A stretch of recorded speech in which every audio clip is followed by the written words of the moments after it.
Good evening, everyone. I will now call the Affordability Committee meeting to order. This meeting is being held in person and electronically in accordance with the Municipal Act. We're going to go a little off agenda this evening, briefly. First of all, any of the people here that thought Taylor Swift might be here tonight, I'm afraid you're in the wrong venue. And secondly, or more important, I'm going to go off agenda and allow Mayor Nuttall a few moments to... The mic is on. Can you hear me now?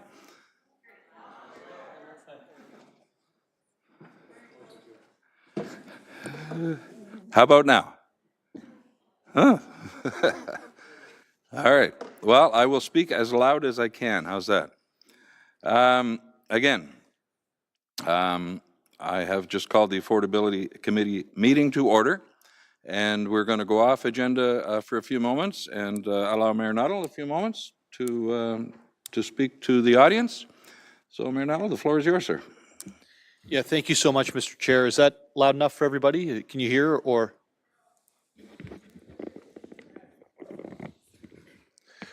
We're trying to fix it right now. Is that any better?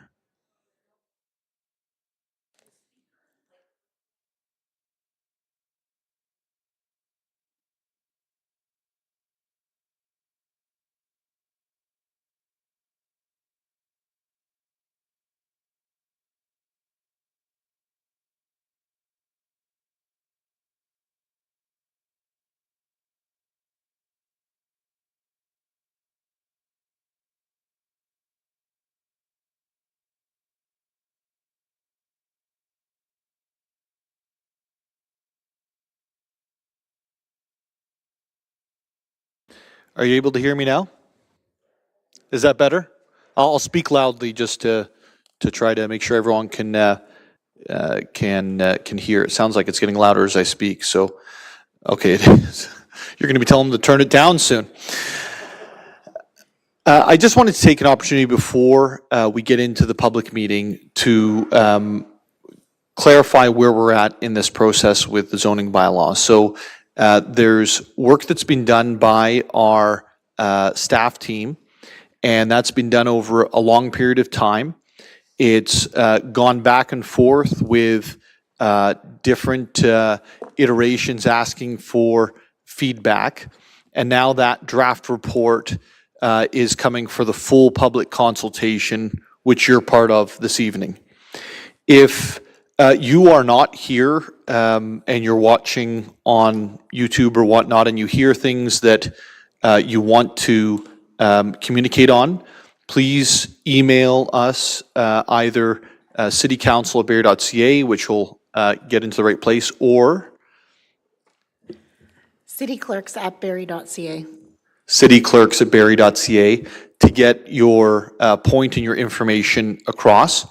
From tonight, our public servants will take all of the feedback that you're going to give, and they will include it in all of the work that's been done to date. And over the next 6 to 12 months, that work will then come back eventually to General Committee and City Council in order to get ratification or for changes to be made. And so I really want to make sure everyone understands at this point, all of City Council's here. We're not voting on this tonight. We're here to listen to you throughout the evening, as are our staff. And at the point where there is a report that's coming back, that's when City Council gets to weigh in on everything, not before. And the reason I wanted to provide that clarification is because I've seen a lot of letters to the editor or emails that say, why is City Council doing this? And the reality is, you get to speak on this subject before we do, and I think that's the right way to approach it. So I look forward to all the comments tonight, and there's a lot of folks here. I'd encourage, if you hear something you agree with in advance and you're going to speak to the same thing, perhaps if we could say, I agree with the notion, or I agree with what was said on X, Y, or Z, because there's lots of folks that are lined up to speak formally here, and there's also going to be folks who just want to stand up from the crowd and say, hey, maybe we haven't thought of this at this point. And I want to thank the chair for giving me some leniency on that to make sure we're on the same page. Thank you. Again, this meeting is being held in person and electronically in accordance with the Municipal Act. We have one public meeting being held tonight. If you are joining the meeting virtually and have not yet registered and wish to speak, please email cityclerks@barrie.ca and staff will email you the information to participate virtually. The public meeting is to review the application to repeal and replace the current zoning bylaw 2009-041 with the proposed new citywide zoning bylaw. Members of committee will be listening to the presentations and comments received during the public meetings, but will not be making comments or debating the items tonight. Committee members will have an opportunity to provide comments when the staff reports are considered by general committee at a later date. Interested persons wishing notification of the staff reports can sign the notification form at the back of the council chambers or by email at cityclerks@barrie.ca. Michelle Banfield, Executive Director of Development Services, would you please confirm that the notifications were conducted in accordance with the Planning Act for tonight's public meetings? Yes, Chair Nixon, they were. Thank you. So we will begin with the first public meeting. I will now call upon Michelle Banfield, Executive Director of Development Services, and Liam Munich, Planner, to provide the presentation concerning the new comprehensive citywide zoning bylaw, Draft 3.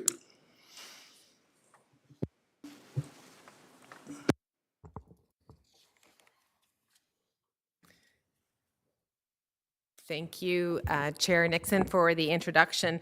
And I'm just going to throw out another email address as well, which is newzoningbylaw@barrie.ca.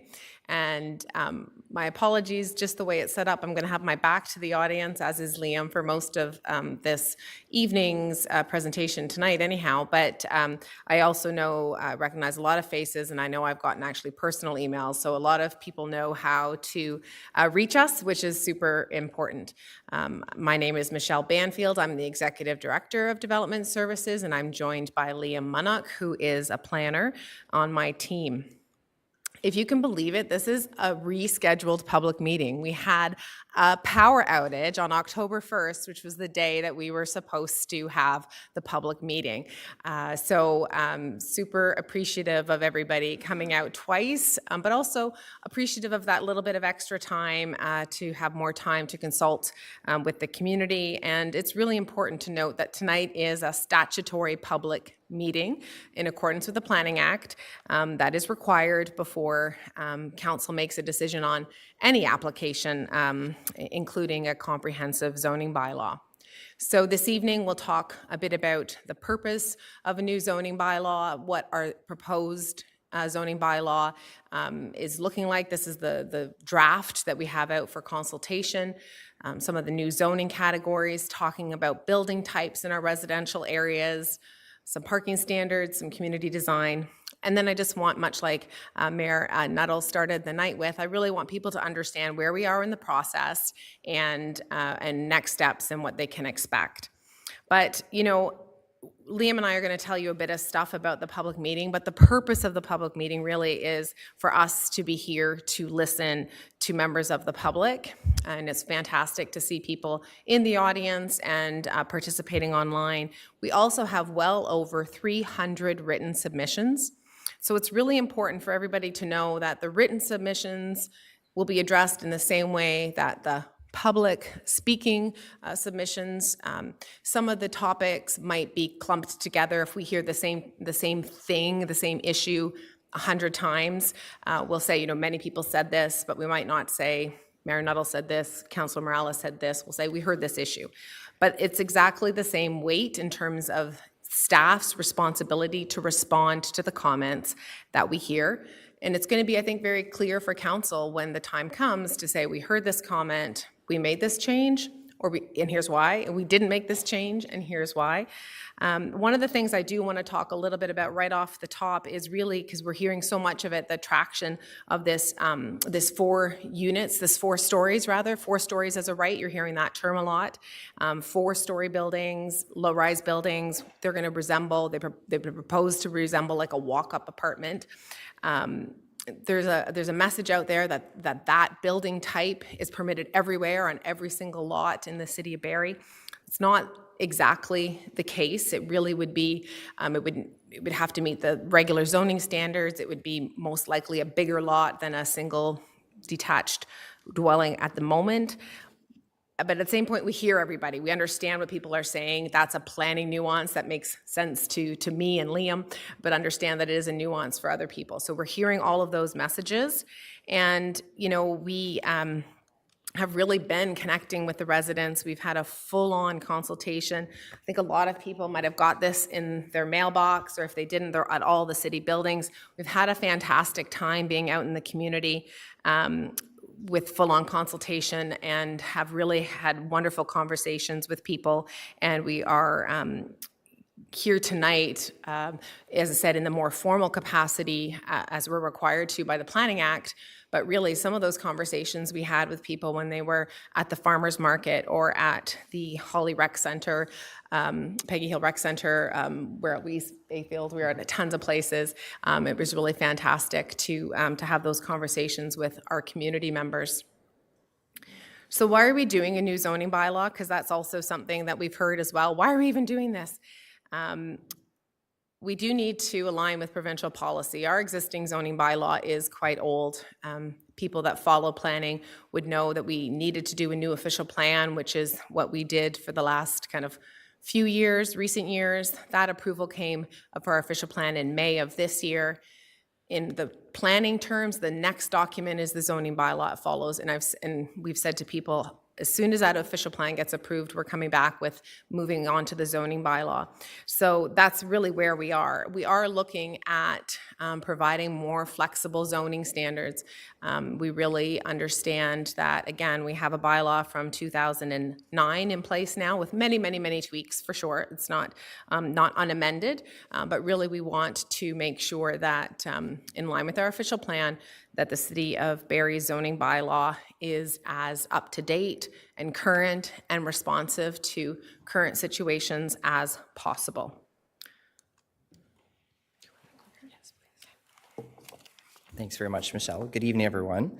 I'm going to just walk through the next couple of slides here with everybody this evening. So really, what is a form-based bylaw?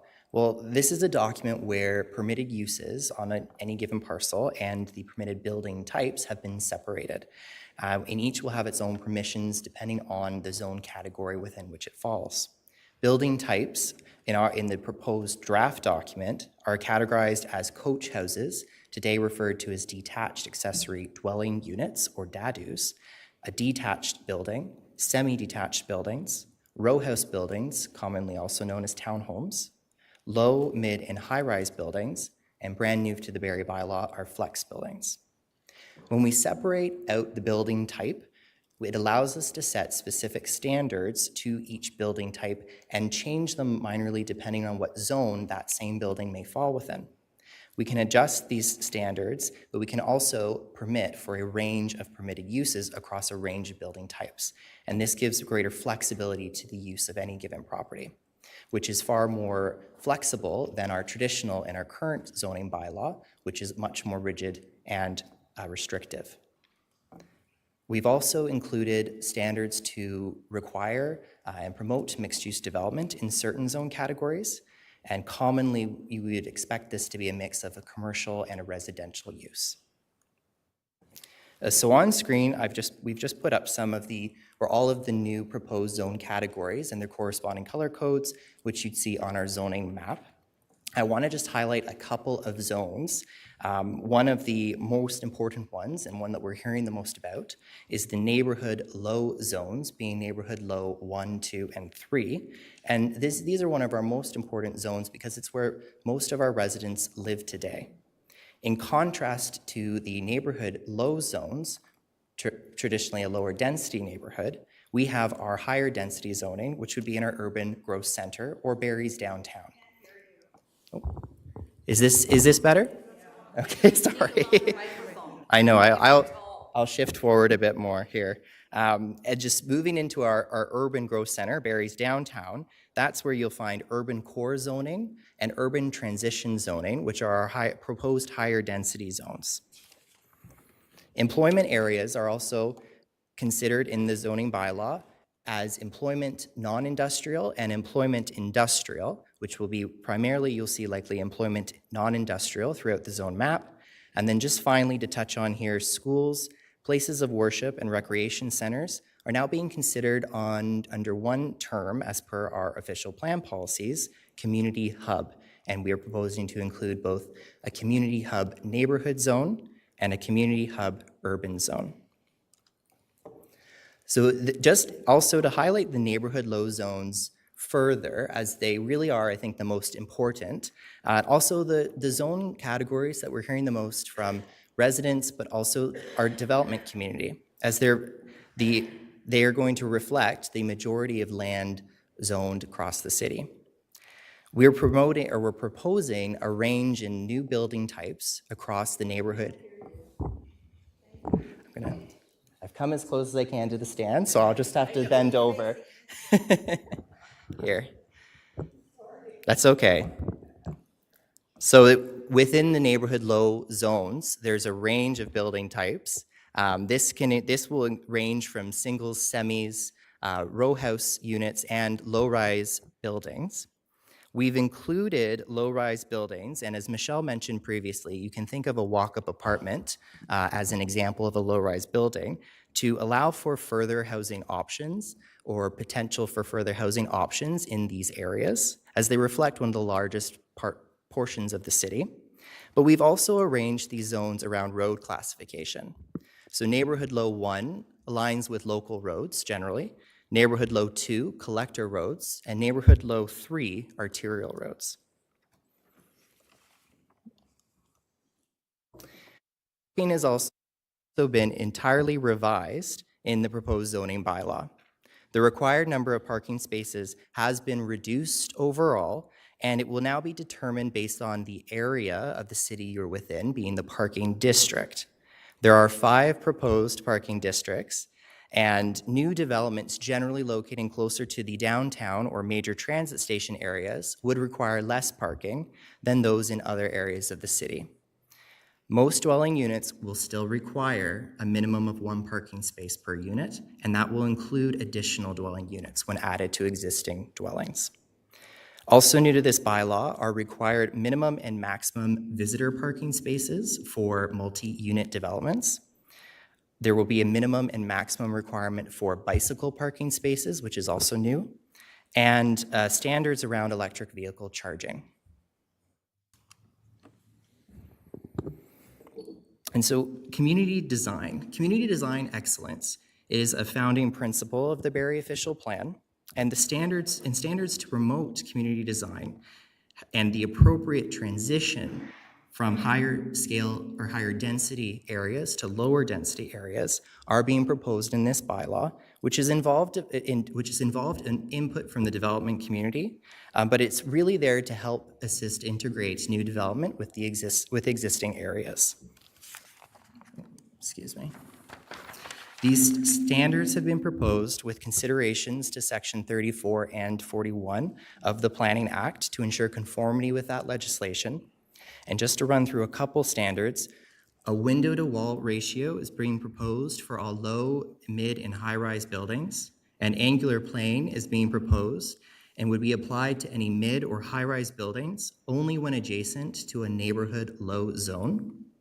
Facing distances are proposed for select building types when locating together on the same lot, and building step backs have been proposed between the 2nd and 6th floors on all mid or high-rise buildings.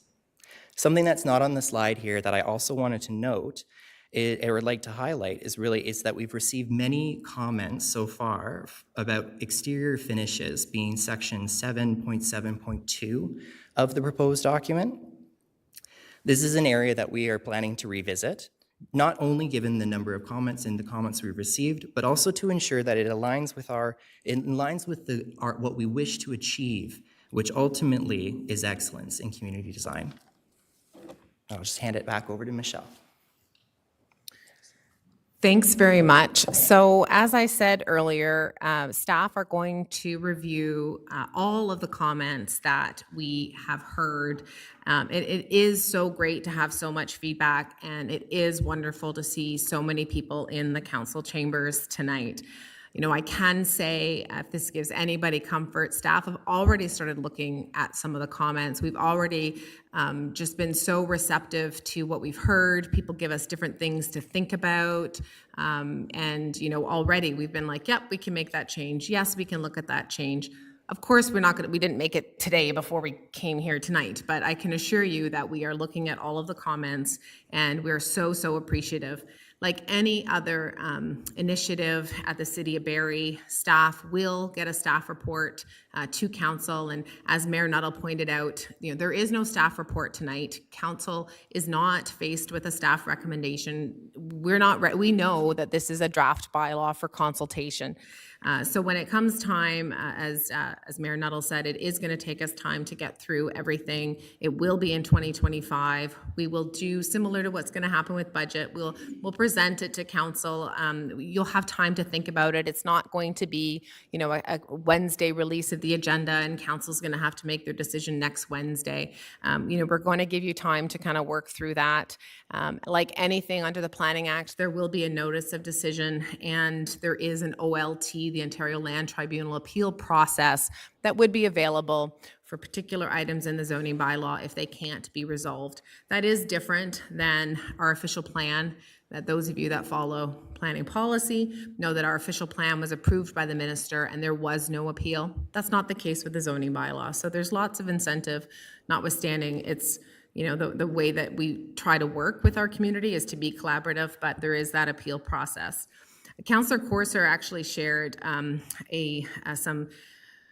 videos and stuff with me about public hearings and the people that attend public hearings. And so I'm going to leave you with about 14% of people that come to public hearings actually come in favor of the public hearing. So we're going to hear lots of things this evening. I think 14% is high. I've been to many public meetings in my career, and I don't think, and probably some of you may share that experience. So it's okay that we're not going to hear probably people say they love this. That's okay. That's not what tonight's for. Tonight is to hear what the community has to say, for council to hear it, for staff to hear it, so we can respond. Staff absolutely have to do a draft because otherwise no one has people don't have things to comment on. We have to do a draft. That's part of our job. The other part of our job is to make sure that that draft is refined through public comment, and that's why we're here today. So that's it for staff. We're gonna hand it over to the stars of the show, which are all the people that are here tonight, and we'll just take it from there. If we're good with that, perfect. Thanks very much. Thank you very much, both of you. We will now move to public comments. Before we bring people down, I just want to mention that a time limit of 5 minutes will be given to each speaker. And that there will be a clock. Oh, the clock will be up on both screens, so you can keep track of your time. Any questions asked tonight will be documented by city staff and addressed in the future staff report. Additional comments, or additional correspondence rather, can be emailed to Liam Munich, City Planner, at liam, Liam .munnoch@barrie.ca. We will begin. We will bring, first of all, Mr. Jerry Pilon down. And please approach the podium and begin by stating your first and last name and address for the record. Through you, Mr. Chair, am I able to represent Jerry Pilon? This is not here tonight. That's fine.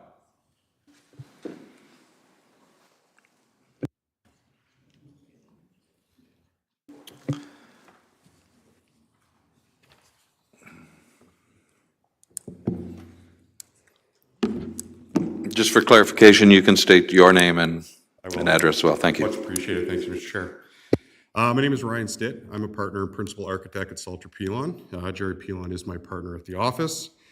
So tonight I'm here on behalf and representing McKnight Sharon Architects, ISM Architects, Ted Henney and Associates, and Salter Pilon Architecture as well. Collectively, our firms have been working in the area of Barrie and the province for greater than 60 years, and we've successfully completed millions of square feet of institutional work. We share the common belief of designing by addressing the site, the building needs, and ultimately the users and the occupants of that building. We also do this while being cautious and understanding of being financially responsible. A main concern of this new zoning bylaw is that architectural design is being mixed with the regulations of the zoning bylaw, causing a blurred condition. We don't believe that the zoning bylaw being proposed will promote the responsibility and ability for developments to progress in a positive manner.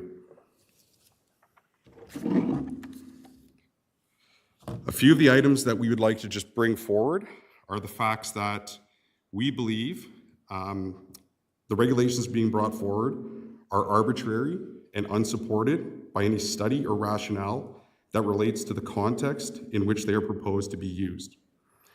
They also lack legislative support in the Planning Act. In other words, the enabling of legislation for zoning does not contemplate regulations of this nature.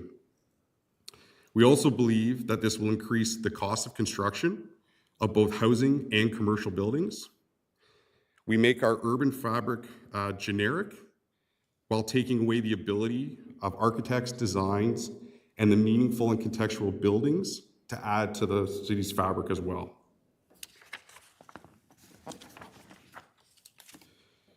We also have an understanding and a few recommendations for council to consider. The first is to direct staff to progressively update the current bylaw rather than preparing a form-based code bylaw.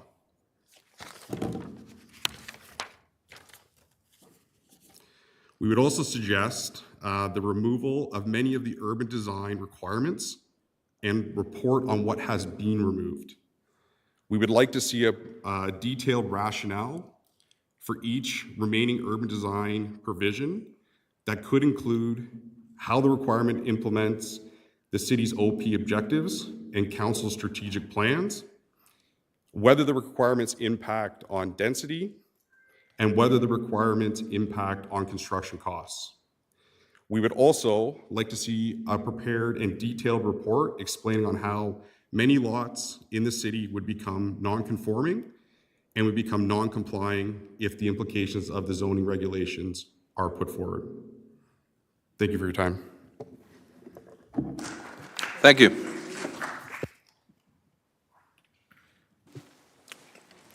Next, we have Mujtaba Mir.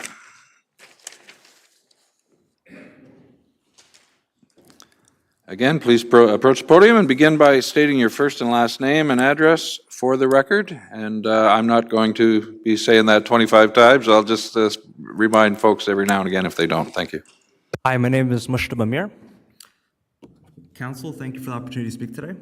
I'm from Redwood Park Communities, a charity organization that is focused on creating affordable housing, community, and social change in the City of Barrie. I would like to address two important issues that can make affordable housing more feasible in Barrie: reducing parking requirements and increasing height allowances in key zones. First, we understand that the city has concerns about reducing parking requirements, as it may be perceived as zoning people rather than uses, and we must be respectful of that. However, it's important to recognize that many residents who need affordable housing may not have access to a car. In these cases, additional parking spaces are unnecessary and can become inefficient use of valuable land and resources. For example, Aurelia has recognized this issue and implemented substantial parking reductions, up to 50 to 75% for nonprofit affordable housing projects. Barrie has the opportunity to adopt a similar approach, ensuring parking requirements better align with the needs of our community. We are aware that the Committee of Adjustment process offers an option to reduce parking, but this process comes with a $3,000 fee. Additionally, charity and nonprofit developers face costs related to hiring consultants, preparing reports, and managing potential delays. These added burdens can significantly affect the ability of charities and nonprofits to build more affordable housing units, reducing the impact of their efforts. Second, we believe that increasing height allowances in zones such as CHN, UC, and UT is essential. By allowing for more height, we can help meet the demand for additional residential units without increasing parking needs. This supports the city's goal for sustainability, higher density, and promoting alternative transportation modes. In closing, there is a real opportunity for Barrie to address these issues. We invite Barrie to work with us to find solutions, perhaps through the changes to the zoning bylaw that'll create a more supportive environment for charities and nonprofit developers, while ensuring Barrie's growth is aligned with our shared vision for sustainability. We look forward to collaborating with the City of Barrie. Thank you. Thank you. I now call upon Mr. Bob Lehman. I know you were here last night in the same seat. I didn't realize you had season's tickets, but welcome back. I gave up my Taylor Swift tickets to be here. Thank you very much for this opportunity. I must say that I've probably been to about 50 of these meetings right across the country, and this is the most number of people that I've ever seen at a meeting on zoning. So I get to chat with 150 people about zoning, which is fantastic. Barrie last did this in 2009, and before that in 1985, and before that in 1969. So this is a little bit historic, this whole process. So I'm hoping, as I heard Michelle say, this won't be rushed in any way. And I would really think that another public meeting might be in order if we see as many changes to the bylaw as we expect, but we'll have to see. So this bylaw is implementing the new official plan, and there are two ways. There are two ways of treating zoning. There's using an existing use bylaw, which is what Barrie has always done in the past, and developers come and make applications, or public meetings, council makes a decision. But there's also pre-zoning, which this bylaw is doing. And that's granting permissions for large areas of land for uses that are not generally found in those areas. And there would be no public meetings, and there would be no council input in that case. And that's really what I'm here primarily to talk about tonight, because there are three things I'd like to mention specifically, two of them related to pre-zoning. And the first one is the permission, which Michelle referenced, for 4-story apartments in the NL 1, 2, and 3 zones. Excuse me.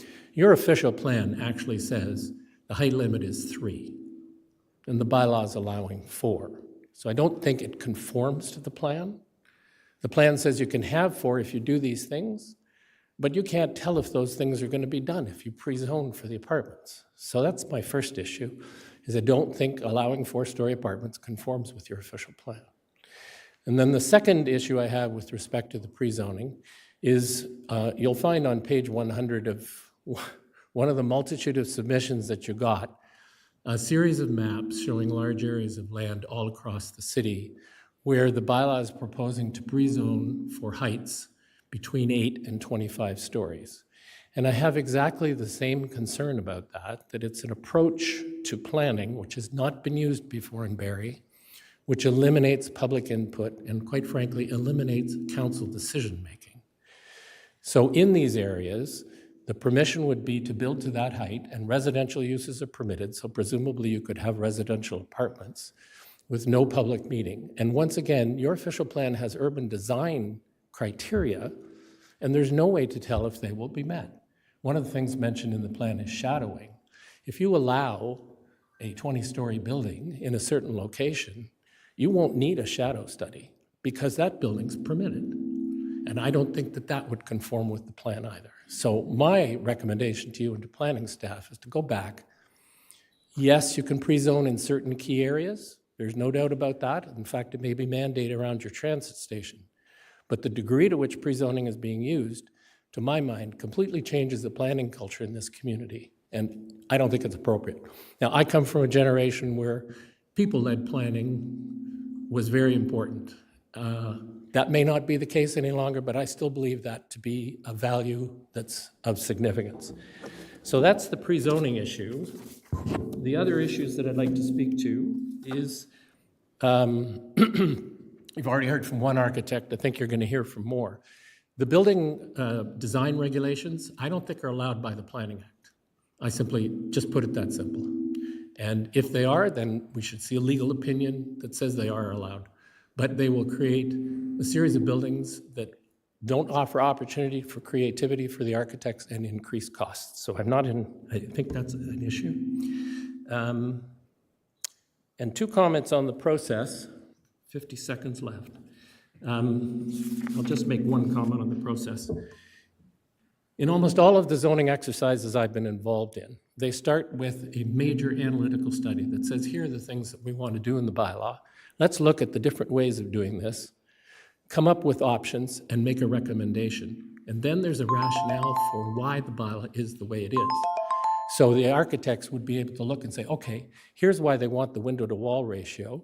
Here's some other jurisdictions that do it. Here's what they would accomplish. We don't have any of that. We have no background work whatsoever that explains why the bylaw the way it is. So, in a positive note, I would like to see that happen in the future, and certainly staff could do that rather than merely responding to a matrix of questions. Thank you. Thank you. I now call upon Michelle Dada. Yes. If you are 5'4", you can stand, but if you are over 5'4", you should be able to use that chair and sit down, and that way we can all hear.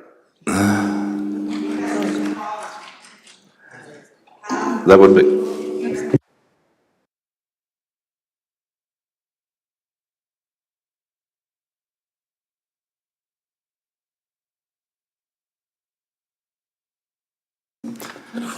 That's certainly not the intent. Just bear with me for 1 moment.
Okay, we are going to try something a little different here.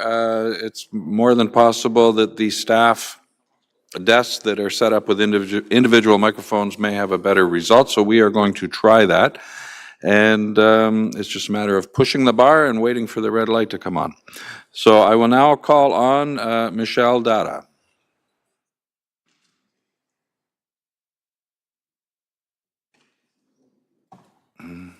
Going once. No, I will assume that Michelle is not here.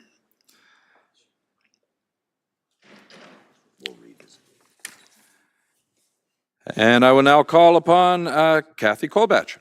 Kathy?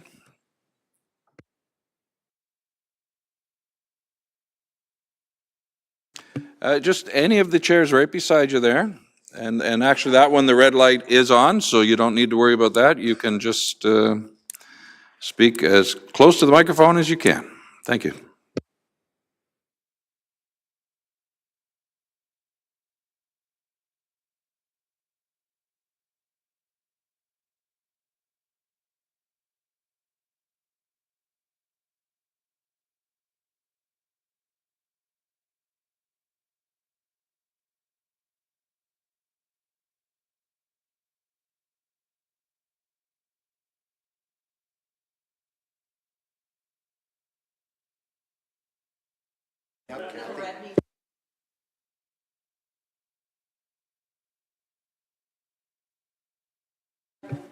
All right then, yeah, we'll do what we need to do. So yeah, if you wanna try over there and, Mayor Nuttall. there we go. Here this evening to make comments on draft 3 of the citywide zoning changes. Mayor Nuttall and council members, where do you currently live? Is it, most, I'm guessing, in a single-family home neighborhood, most of whom will be greatly impacted by some of these changes. In particular, 4-story as of right, otherwise known as an L3, or for that matter, any pre-zoned as of right. I would like to give you an example of the impact this might have so you can fully represent your constituents in future, knowing and understanding potential concerns. Liam and I did have a conversation this afternoon, so I wanted to double check and make sure what I was saying was correct.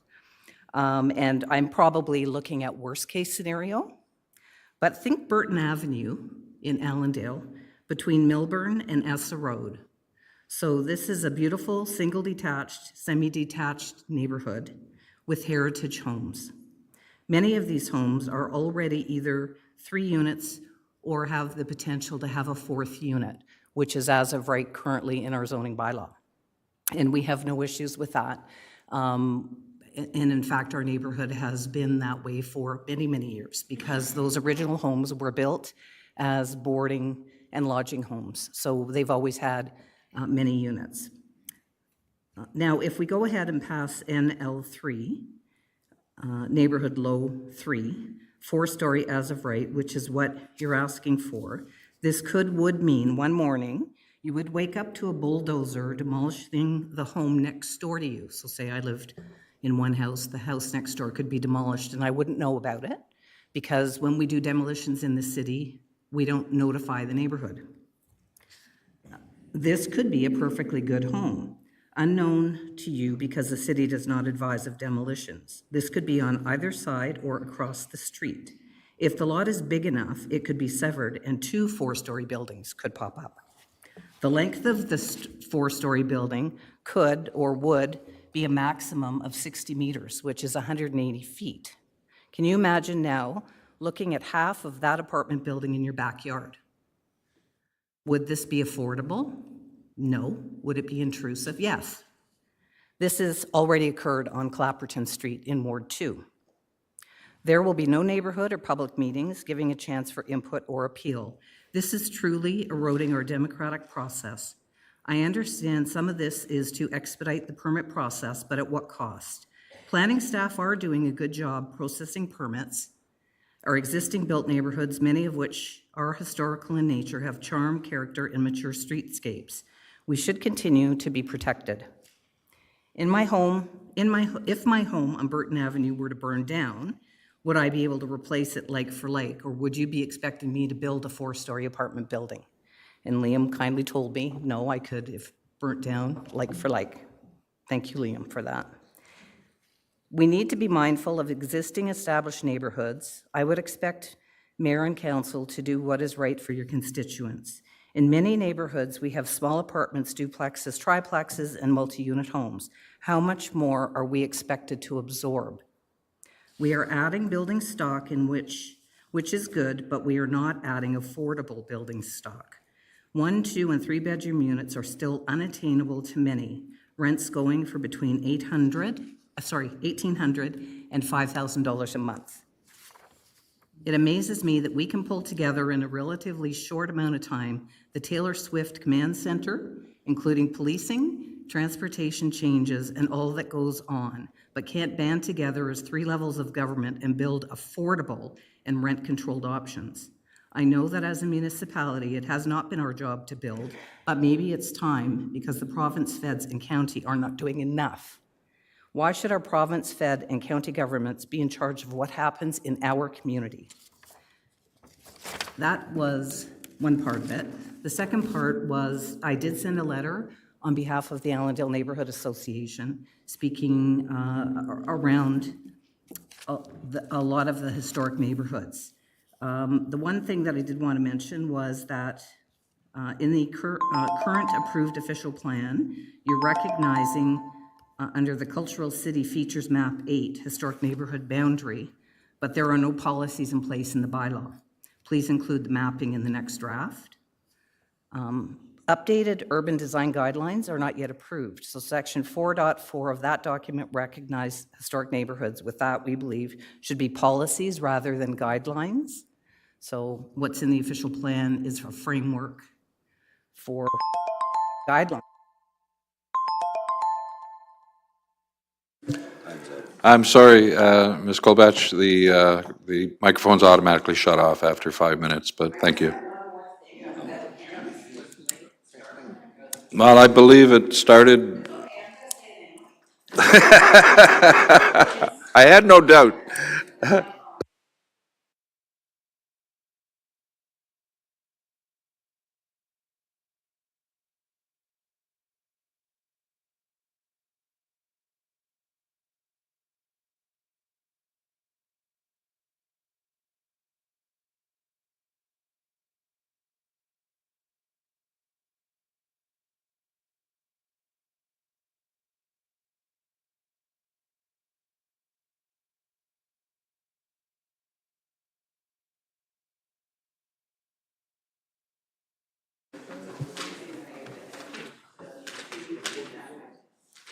Okay, thank you. Damon Shareski. And I will remind you to, when approaching, to approach the podium and begin by stating your first and last name and address for the record. Thank you.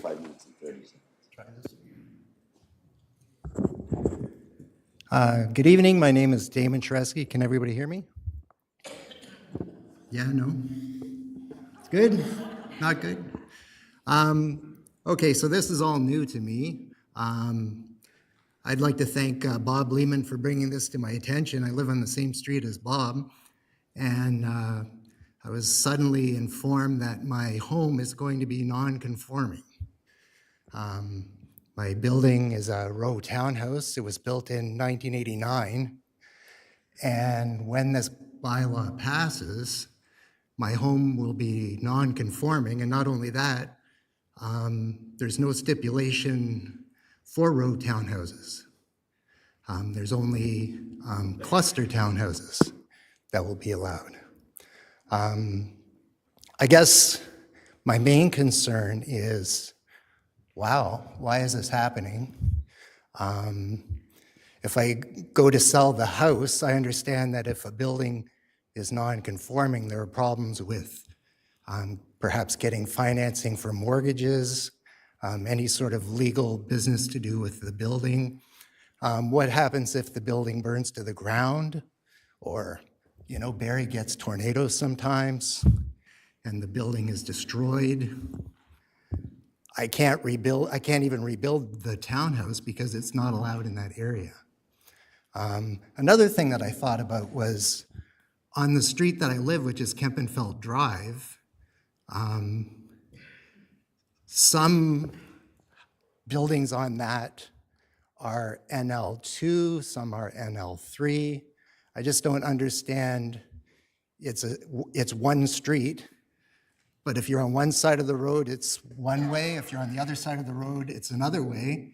And even if you're on the right side of the road, if you're a different kind of house, then it doesn't fit that requirement also. So I guess I'm just a little upset about the process, that I wasn't informed. Like really, like with a letter, hey, Damon, we're doing this to your house, because I didn't know anything about this until Bob brought it to my attention. We're changing your house and it's going to be non-conforming, sorry about that. And if you need to get a mortgage or sell your house, it's going to be a bit of a problem for you. If the house burns down, it's going to be a real problem for you. Sorry about that, but that's what we're going to be doing. Bob had a really neat sort of flow chart, and he showed the old process for buildings going in. There were quite a few steps to it. There's quite a bit of consultation along the way. And then below that, I wish he could have showed that today. Below that, he had the new process. I think there was like maybe 3 steps to the new process. I don't know, I'm a little concerned about, I don't know, should we call it democracy? Democracy of homeowners? Yeah, I think that's all I have to say. I don't really understand how you can make my house non-conforming without letting me know. And yeah, it just blows my mind. Thank you. Thank you.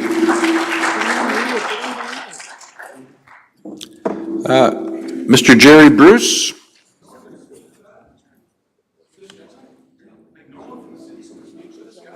As was mentioned at the beginning, all comments, all questions are being kept track of and will be addressed in the staff report.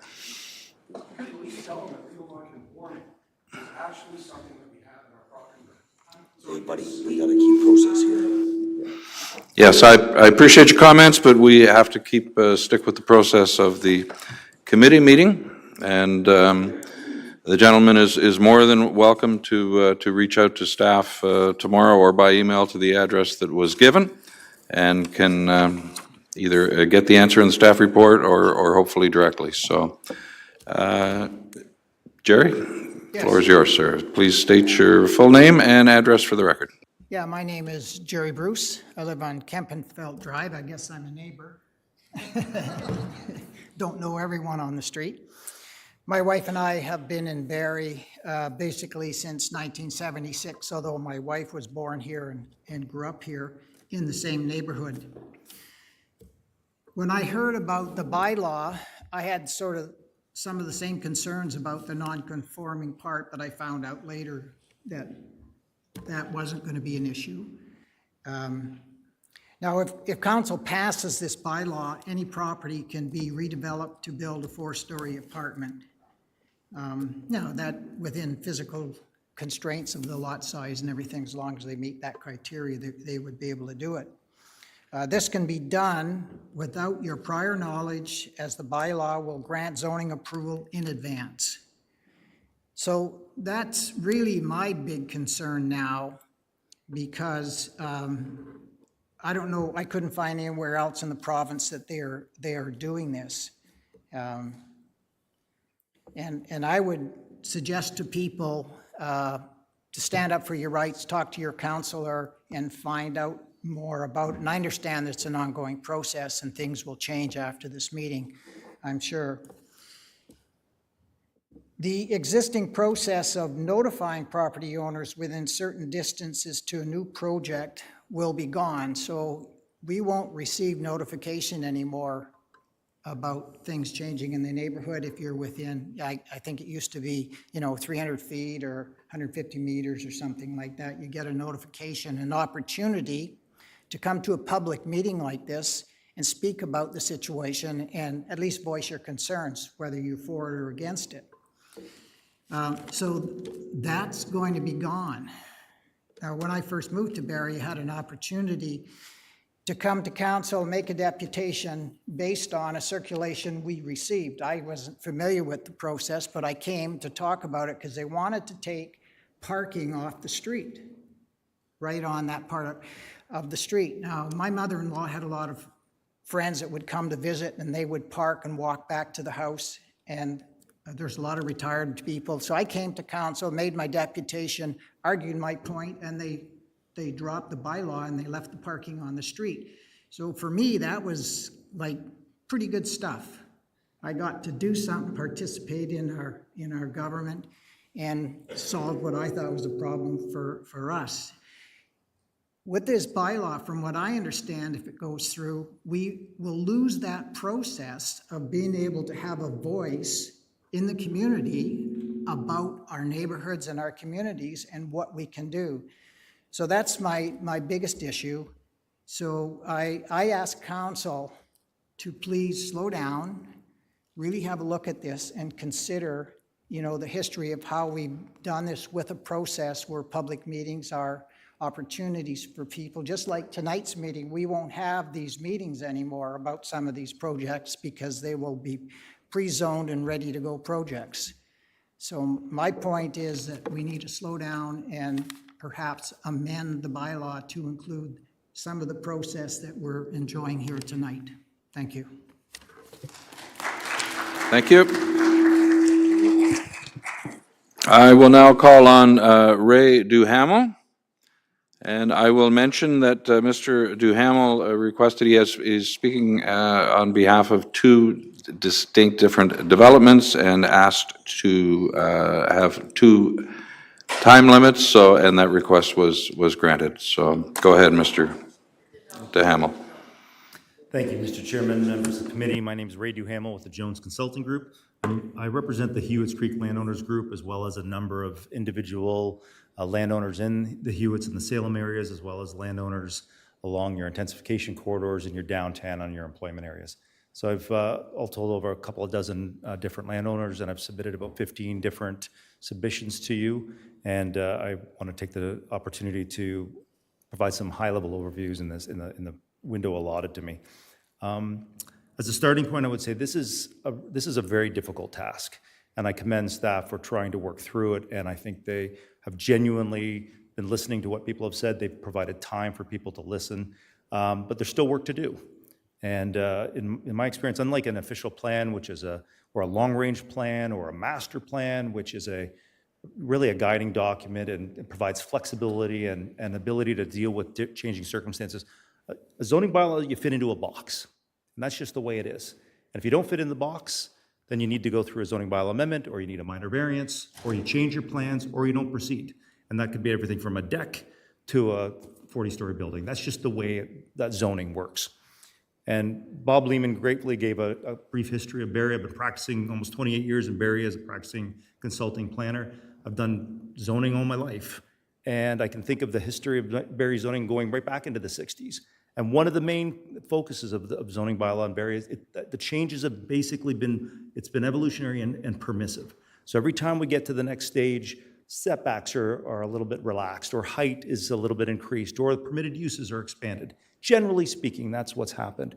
And so going through zoning bylaw after zoning bylaw over the years, it hasn't been a major problem for landowners because it's generally been more permissive as we go. This is an about-face for that in many respects. It's much more prescriptive. It's form-based code, as Mr. Munnick explained in his presentation. And because of that, I think there's an intrinsic responsibility for staff and for you to think about the hundreds and hundreds of new provisions in the zoning bylaw. Think about what the standard is today, why are we changing it, what's the justification for that change, and then understand what are the implications for that change on property owners going forward. I think that's the responsibility of all of us, quite frankly, and it's important and it's difficult. And the mental discipline to review hundreds of pages of document and every line and understand what it means is really a challenge. So that's where we're at, and I think there's work to be done, and I commend staff for recognizing that there is work to be done still. So I'll keep my comments I'm here to speak about the things that my clients are concerned about. There are lots of good things in the bylaw, but I don't have time to talk about those things. Not tonight. Overall, I think there's a little bit of irony in it. We're in a paradigm shift where it's easier to develop in our existing established neighborhoods. The bylaw is going to make it easier. So if you want to tear your house down and build a townhouse, or you want to build a semi or a quadruplex, or if you've got a bigger lot, you want to build a 4-story apartment, that's going to be as of right. That's easier. If it's 10 units or less, there's no site plan approval. You literally just walk in for a zoning bylaw amendment. But for a building permit, I'm sorry. Whereas conversely, if I have clients in employment areas or on intensification corridors or in Hewitts or in Salem, those projects are more difficult based on this bylaw. And they relate to cost, they relate to how many units can be built. In some cases, there's more provisions. But in other cases, specifically to permitted uses as an example, if you're in an employment area right now, some of those permitted uses, that purpose-built employment buildings, are being taken away. And almost to the point of paralyzing those businesses if it's not corrected. You have mixed-use zones where, as of right, residential and commercial and mixed uses of various building heights are permitted. Those are being removed. You have RM3 zones where there's permissions that are being removed and being replaced with a neighborhood low 2 zone. So when you take away permissions for people that own land, that is really problematic. And so all of those changes have to be carefully considered because it changes what they can do on their land. Moving forward, there's the bylaw. There was this great slide by Mr. Munnick about the urban design components of the bylaw, and I don't have to list them all, but there's many provisions in there. But I'll use the angular plane because that was one of Mr. Munnick's slides as a case in point. There's dozens of 4, 5, 6-story buildings in Barrie that coexist beautifully with neighborhood low housing, with like single detached townhouse housing. It happens all over the city of Barrie. It happens all over the province, quite frankly.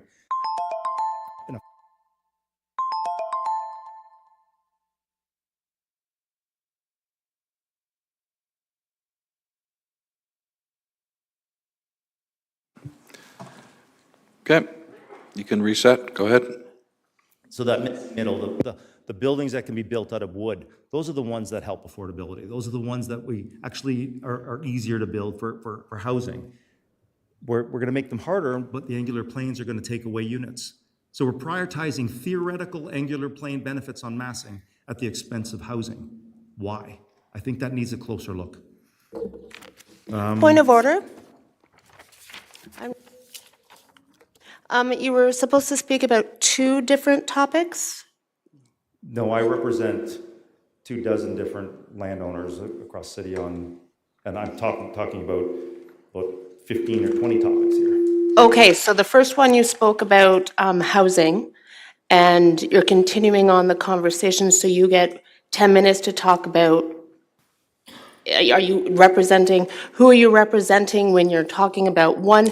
I would like a definitive difference in conversation between one 5-minute session and the other 5-minute session. Well, Mr. Chairman, through to you. Actually, just as a point of order, I think Councillor Corser should be directing this to the chair opposed to the person at the podium to sort out the point of order. Thank you. My apologies, Councillor Chair Nixon. I should have addressed you first on that. Thank you. As mentioned, Mr. DeHamel reached out to the clerk's office, I believe in a week or 2 ago, requested either to have 2 people speak at 2 different occasions or just continue himself while he was at the microphone because he did have representing multiple properties, and that request was granted. So I will allow you to finish. Thank you, Mr. Chairman, members of the committee.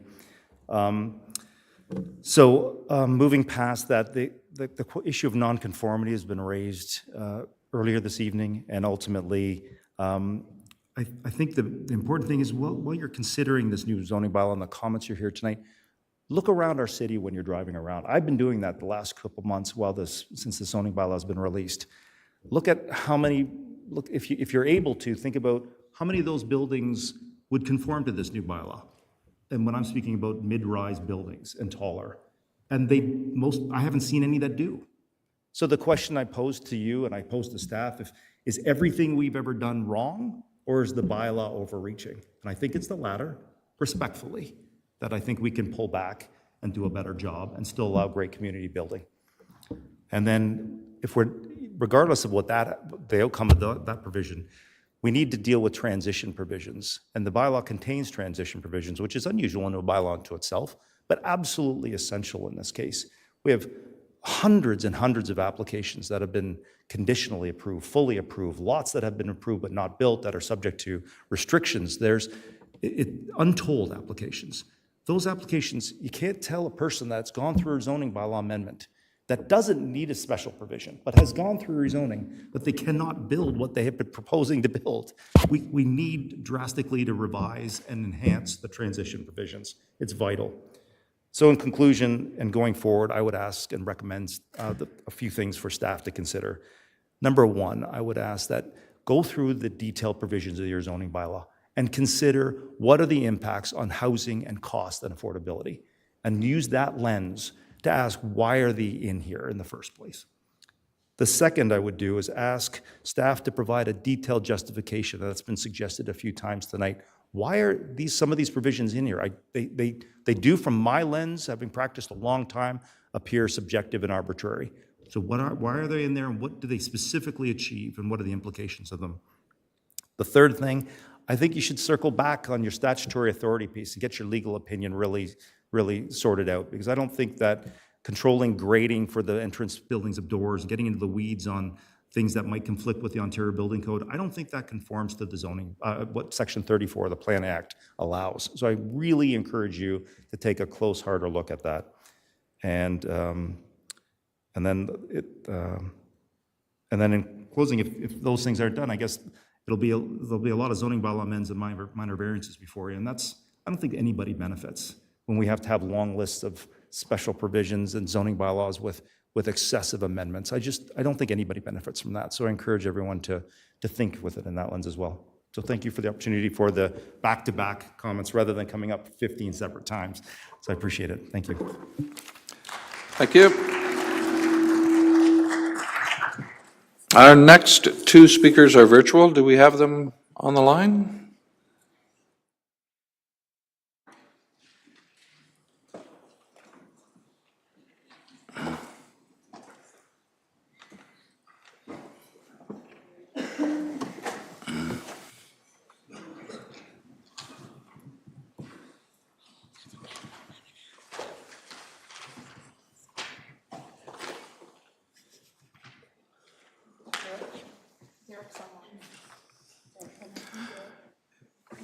Oh, we have Mr. Battaglia on the line, I believe? Yes, okay.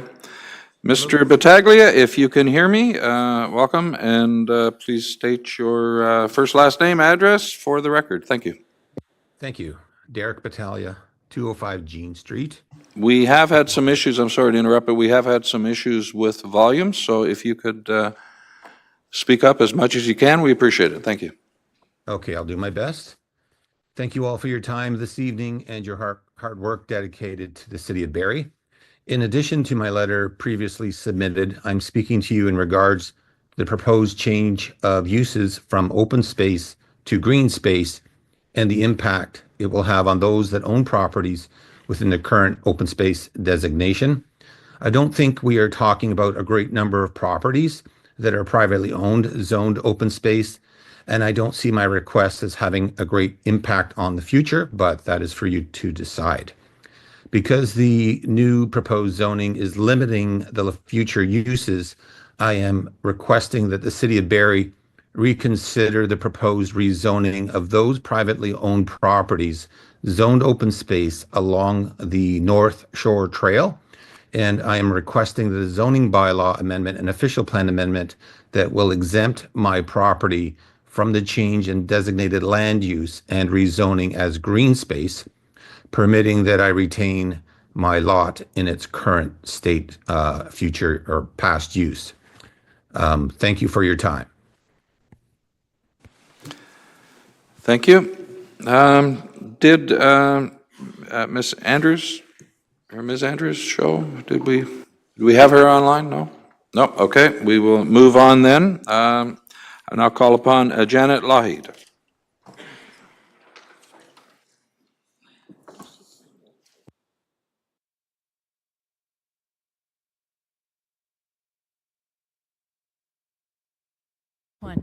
Hi, it's Janet Lougheed. I'm at 206 Kemfelt Drive, and I'm meeting a lot of new neighbors that I didn't know I had.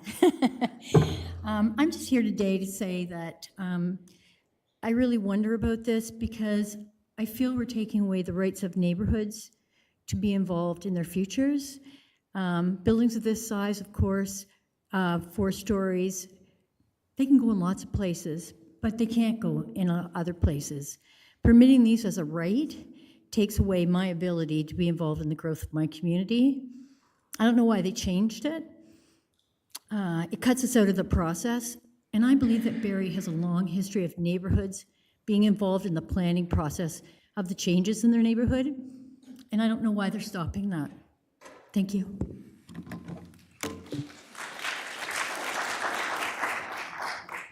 Thank you. Elver People.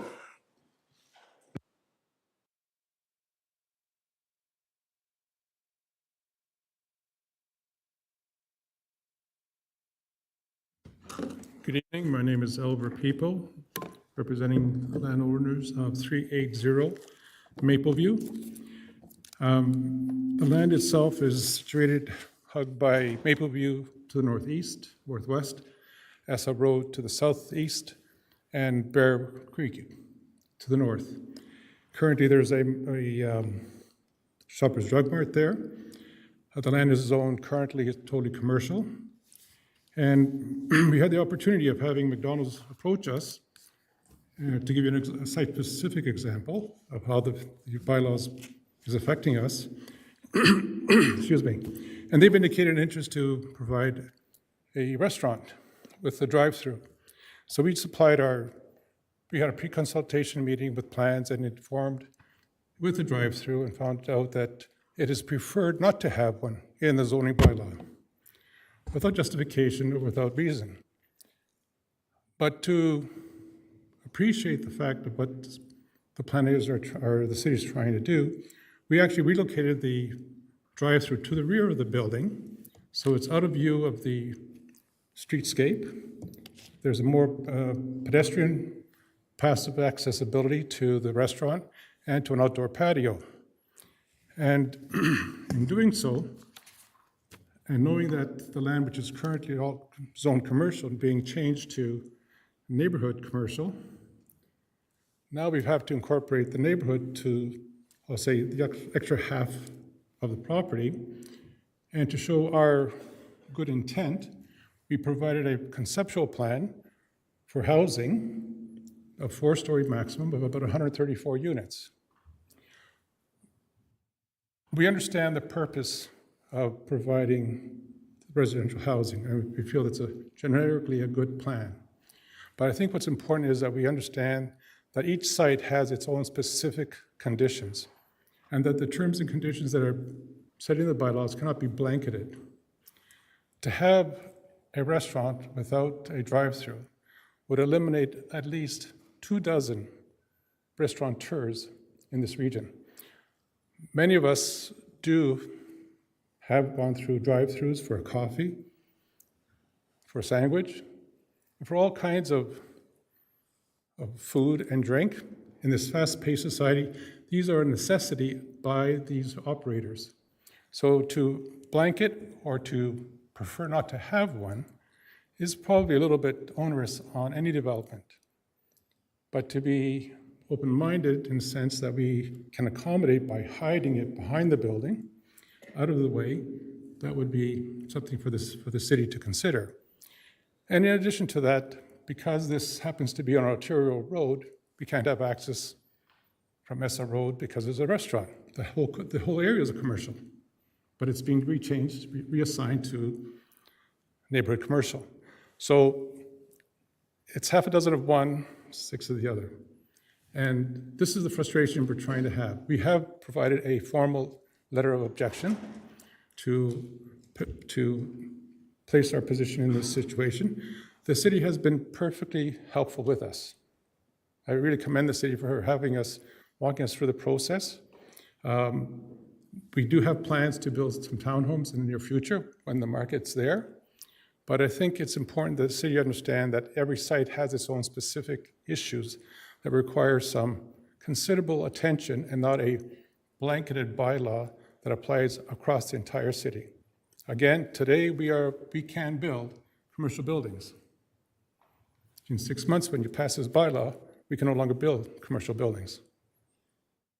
That doesn't quite help the developer or the landowner of this premises. So we are here to work with you. I think we can make it happen with the residential, but I think the city has to be a little bit more open-minded in the planning stages of how the site is provided the proper access. We'll have transportation reports, all the necessary planning reports, but we just can't deal with a blanket statement in bylaws. And with that, I thank you for your time. Thank you. I now call upon Kelly Patterson McGrath. Kelly?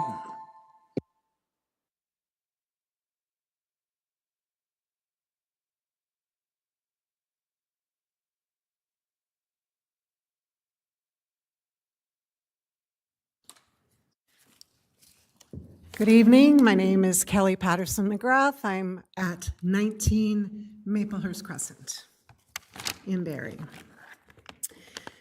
Thank you, Chair Nixon, Mayor Nuttall, members of committee and council. On behalf of the South Shore Nature Park Task Force, I would like to provide feedback on a little different issue. This is about Allendale Station Park. It's the zoning regarding to Allendale Station Park, and I'm representing the task force whose members are not here this evening. There's a few of us, but Arnie Evans, Jeff Montague, Vanessa Kennedy, Ashley Hamill, Phyllis Tremblay, Jerry Poisson, Peter Bernstein, and our advisors, Marshall Green and Bill Scott.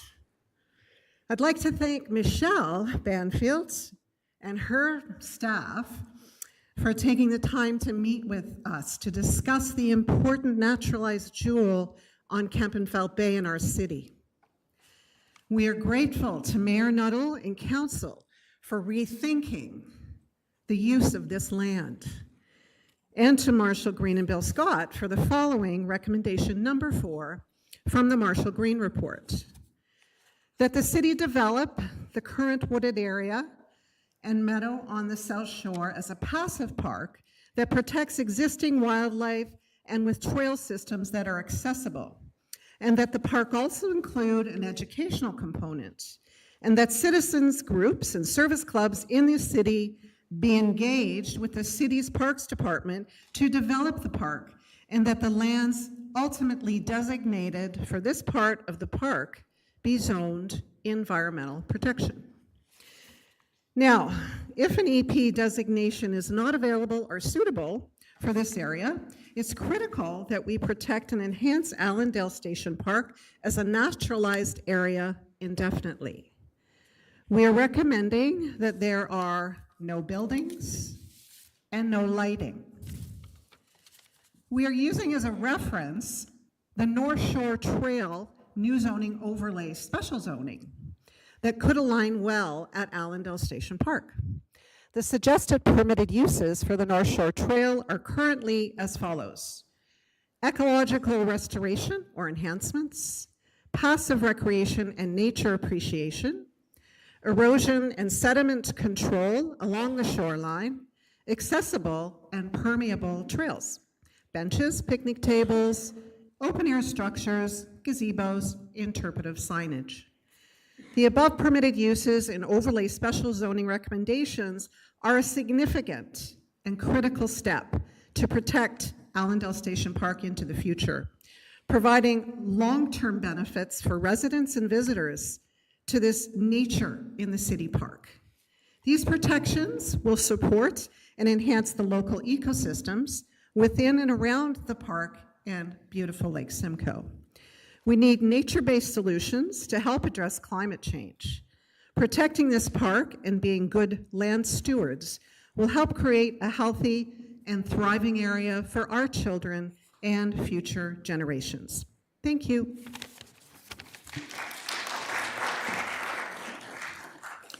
Thank you. Brandon Bortoluzzi. Brandon?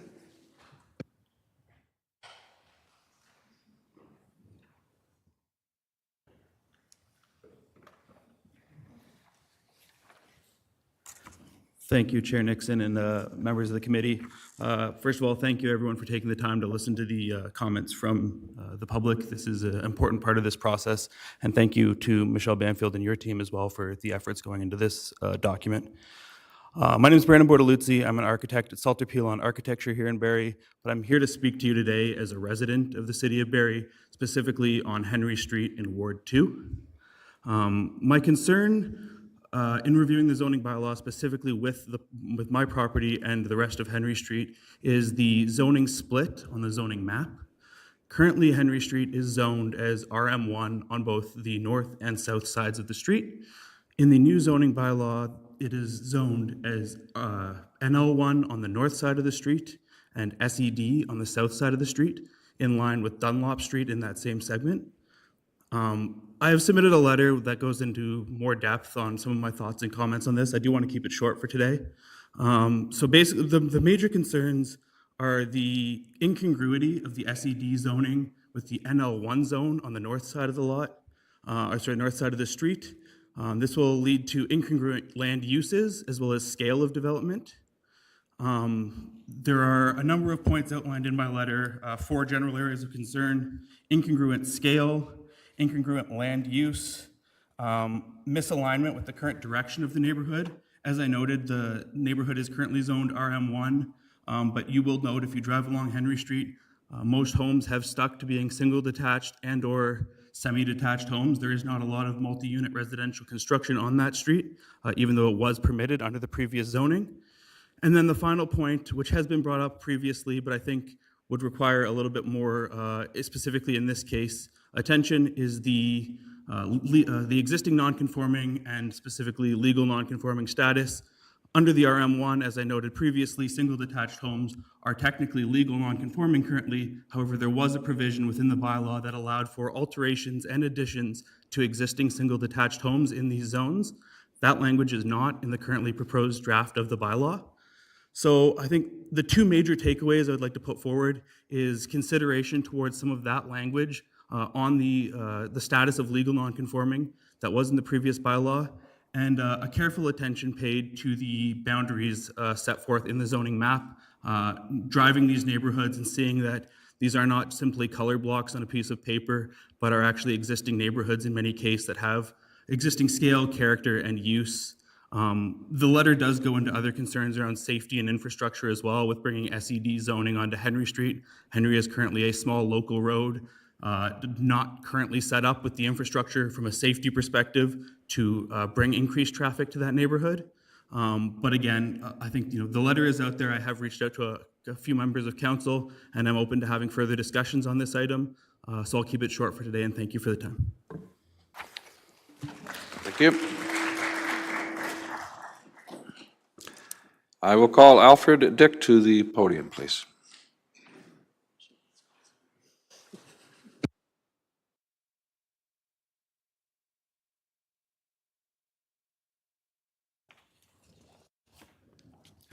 Good evening. My name is Alfred Dick. I go by Elf. I live at 215 Dunlop Street East. I practiced real estate law in Barrie for 55 years before I retired, and I have a special interest in the future of the forest area at the east end of the Allendale Station Park. It's therefore with pleasure I noted how adroitly and responsibly you acted in dealing with the issue of locating a playing field there. I also noted with approval the ideas of Mr. Marshall Green that it could be developed as a native savanna eco park, available for use by all citizens, and that it be zoned environmental protection, or EP. And the EP zone, in my opinion, in the current zoning bylaw, would protect the forest in the future. But the current zoning bylaw is soon to be replaced by a new comprehensive zoning bylaw. I'm going to call it the new bylaw. And so I looked at 2 zones in it. Green space, we now call that open space, but there's green space and environmental protection. In the 3rd draft of the new bylaw, section 12.1 sets out the permitted uses of the green space zone. And one of them is outdoor recreation. And in the definition section, outdoor recreation includes a playing field, which makes perfectly good sense to me. So then I looked at the environmental protection zone in the new bylaw, and 13.1 bracket A bracket, permitted uses include, again, outdoor recreation, which to me obviously means that if passed as currently drafted, the new bylaw would allow, or could allow, a playing field in an EP zone. And therefore, if the Allendale Station Park Forest was to be rezoned as EP, it would be in danger, again, of an effort to locate something like a playing field there. And all of your good work in this regard would be destroyed. I therefore ask that in the new bylaw, the permitted use of outdoor recreation be deleted in the EP zone. Now, having said that, I'm aware that someone may say that the deed or transfer of all of the original railway lands from the Canadian National Railway Company to the City of Barrie back in 1990 contains a restrictive covenant that the lands could not be used for any purpose, quote, not directly related to or associated with recreational purposes, cultural purposes, or public entertainment purposes, end of quote. And someone may say that the word recreation has to be included in the permitted uses, which affect any of the railway lands. If that is what has driven city planning staff to include outdoor recreation as a permitted use in the EP zone, then I answer this way. Number one, treating the words recreational purposes in this way makes one think that they're somehow to be considered sacred. If that's the case, look again at 13.1 bracket A bracket, because other permitted uses already in the EP zone are low impact recreational facilities. Another one is number 5, recreational trail. So the word recreational is already there. It doesn't have to be repeated. If, however, it's considered that there is some magic to the words outdoor recreation, so that they must be included, then I suggest that they be amended to read passive outdoor recreation with no structures. I respectfully submit that if you adopt either of my suggestions, you would ensure that if the forest area is indeed rezoned as EP, the issue that you have dealt with so well would not be an issue for future councils. Thank you.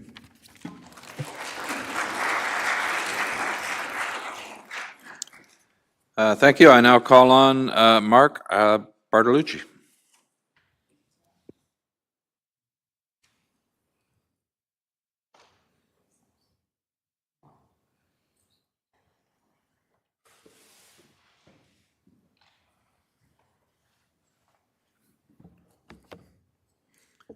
Hello, my name is Mark Bartolucci. I live on Lang Drive, which is just off of Ferris Lane and, just off of Ferndale and Livingstone. For context, I grew up here in Barrie, but I'm also an architect. I've been very fortunate to work all over the province with many different municipalities and on very many different building types. When I heard about the changes to the zoning bylaws, there were a few items that stood out to me, and I wanted to speak to those today.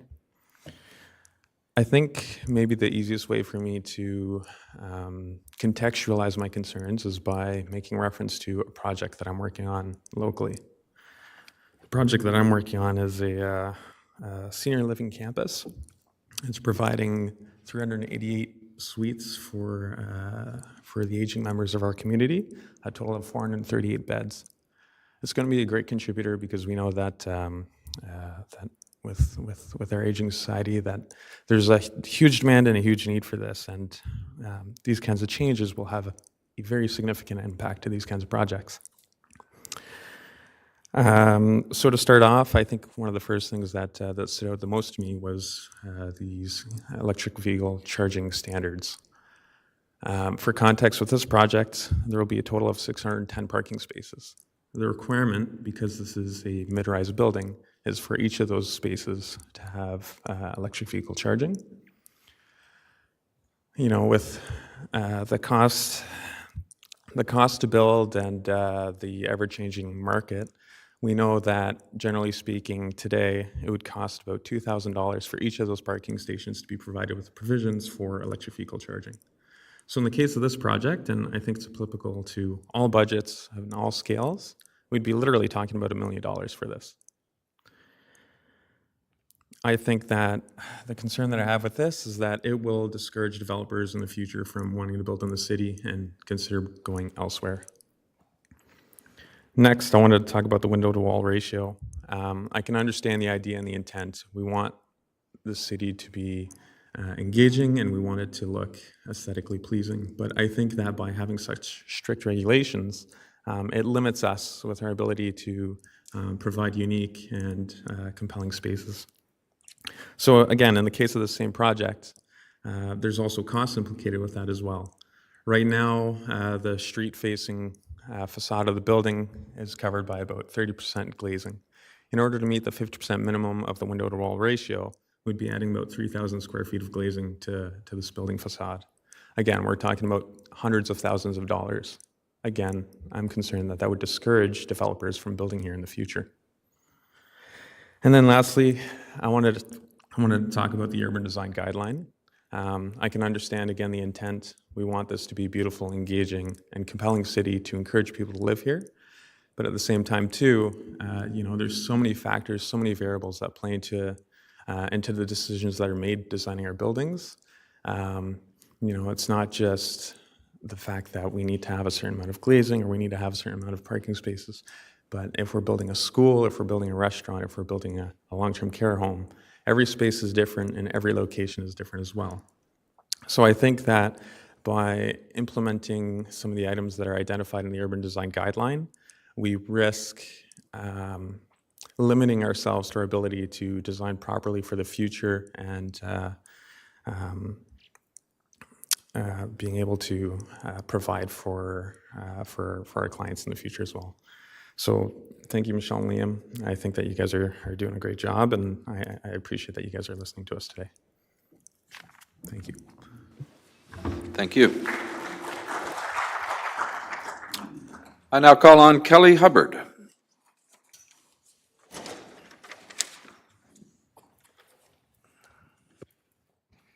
I can't see you now. I've got to take off my glasses to read. Thank you for having me here. I am Kelly Hubbard, the Executive Director at Hospice Simcoe Season Center. I'm here as the registered owner of 336 Penetanguishene Road and 69 Larkin Drive to respectfully request an amendment to the proposed third draft of Barrie's new comprehensive citywide zoning bylaw. Specifically, we ask that the proposed zoning bylaw be revised to permit hospice to be primary use on the property. Without this change, our long-term use of the existing building and property, including our plans for a new facility, will be at risk. Under the current zoning bylaw, the property is zoned as institutional. However, under the proposed zoning bylaw, the property will be designated as community hub neighborhood, which represents a significant shift in the zoning designation. While the zoning change may have been intended to create vibrant community spaces, it currently only permits, per Table 68, permitted uses in the community hub zones, both hospice and institutional uses as accessory use. This designation does not reflect the central role that Hospice Simcoe plays in the community, nor does it accommodate the full scope of our operations, including our ongoing and planned expansion to meet the growing demand for palliative care, end-of-life care, and grief and bereavement services. Hospice Simcoe is a charitable organization that has provided compassionate, high-quality, end-of-life care and bereavement support to individuals and families throughout the region for over 35 years. We are committed to expanding our services to meet the evolving needs of our community. Our proposed new building is a key part of this expansion and is critical to ensuring that we continue to provide this care. However, the proposed zoning limits the use of the property and forces the existing Hospice Simcoe to become legally non-conforming as an accessory use, which threatens our ability to continue to operate effectively in this location and to pursue these important expansion plans. Hospice Simcoe has been a trusted and vital part of this community. We are asking the city to recognize the unique and essential nature of our services. We believe that the requested amendment to the proposed zoning bylaw, which would permit hospice as a primary use on the property, will not only protect the future of our organization, but also benefit the broader community by ensuring that the end-of-life care remains accessible and integrated within the fabric of our neighborhood. We have recently merged with Season Center for Grieving Children, and together we plan to build a new facility on this property, as both of our programs have busting at the seams. The newly formed Hospice Simcoe Season Center will offer grief and bereavement services to children and adults. Additionally, the facility will allow us to offer specialized workshops, community education sessions, and staff training. We have also asked Ontario Health to expand our residential facility by 3 beds. We are waiting for permission and support from the ministry to do that. This will allow 3 additional beds to provide end-of-life care to those who are dying in our community. We respectfully urge you to consider the impacts of the proposed third draft of the Barrie's new comprehensive citywide zoning bylaw. The revision we request for 336 Penetanguishene Road and 69 Larkin Drive is vital to the continued success of Hospice Simcoe Season Center and the well-being of those who are dying and bereaved. If you have any further questions, I'm happy to address any. You can reach out to me at any time. And thank you very much for your consideration. And we will look forward to working with you on continued growth of Hospice Simcoe and continued support from our community. Thank you.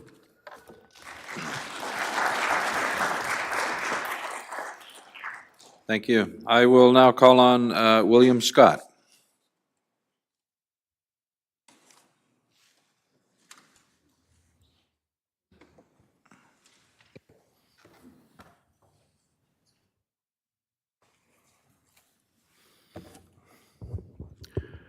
Mr. Chairman, members of the committee, my name is William Scott. I live at 126 Burton Avenue in Allendale. I'd like to address the impact of the proposed new zoning bylaw on provisions developed in the past to protect the historical character of Old Allendale. Over several years, culminating in April of 2016, the residents of Allendale and the executive of the Allendale Neighborhood Association worked with city planning staff to develop a protocol for preserving the historic character of Old Allendale. That activity involved 2 surveys, 5 public meetings, and 1 summer of inventory by 2 students working for the planning department. It culminated in the production of 2 instruments. The first was Bylaw 2016-059, which was passed by Council on the 13th of June, 2016. The second was a staff memorandum dated 16th of April, 2016, and entitled Allendale Heritage Urban Design Development Guidelines. Bylaw 2016-059 incorporated 4 special provisions for heritage character, covering developments in 4 areas of Allendale. 1 in the Burton Cumberland area, 1 in the Blair Park area, and 2 in the Sheer Park area. The planning memorandum specified a number of measures which were designed to ensure that new development, and I quote, would maintain the character of the area with low lot coverage, significant frontage and front yard setbacks, preservation of mature trees, and a height of 1 to 2 stories and or consistent with the dwellings on each side of the property. These provisions, developed with really major public input, have been almost entirely overset by Draft 3 of the proposed zoning bylaw. Draft 1 did include a historical overlay identifying some, but not all of the area identified in the 4 special provisions of the bylaw. It presented standards largely incorporating the provisions of the 2016 Planning Memorandum. On the Barrie website, one frequently asked question is, how is heritage conservation considered in the draft new bylaw? In summary, it says it isn't. It's just part of the OP. But city staff recognize that there are some policies that could translate into a functional standard, such as the height of new buildings within historic neighborhoods, and this will be considered going forward. However, in Draft 2 of the zoning bylaw, permission is granted to build 4-story buildings in areas of historic character, in direct contradiction to the 2016 Planning Memorandum and to the answer I have just quoted. That answer continues, special provisions which exist today and relate to heritage character will remain and are not proposed to be removed.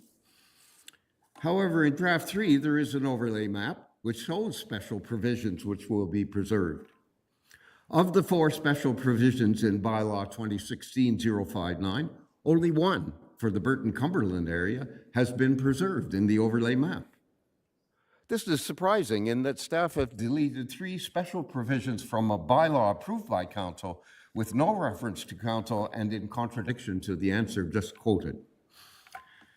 Barrie has not done well in preserving its history, with many significant public buildings gone from the downtown. It is said that the soul of a city lies in its history. This new zoning bylaw will have a further impact on the city's history. The buildings of Old Allendale were not classy buildings like Lount's Castle. They were humble dwellings built by and for working men, men who walked to work on the railway carrying their lunch buckets, and who walked home carrying their free bucket of coal to help heat their houses. Old Allendale is still an area of working class homes well over a century old. With the new zoning bylaw, Barrie stands at risk of losing this part of its history. I urge the city to save that history by preserving the special provisions of Bylaw 2016-059 and the provisions of the 2016 Planning Memorandum developed with so much public input. Thank you.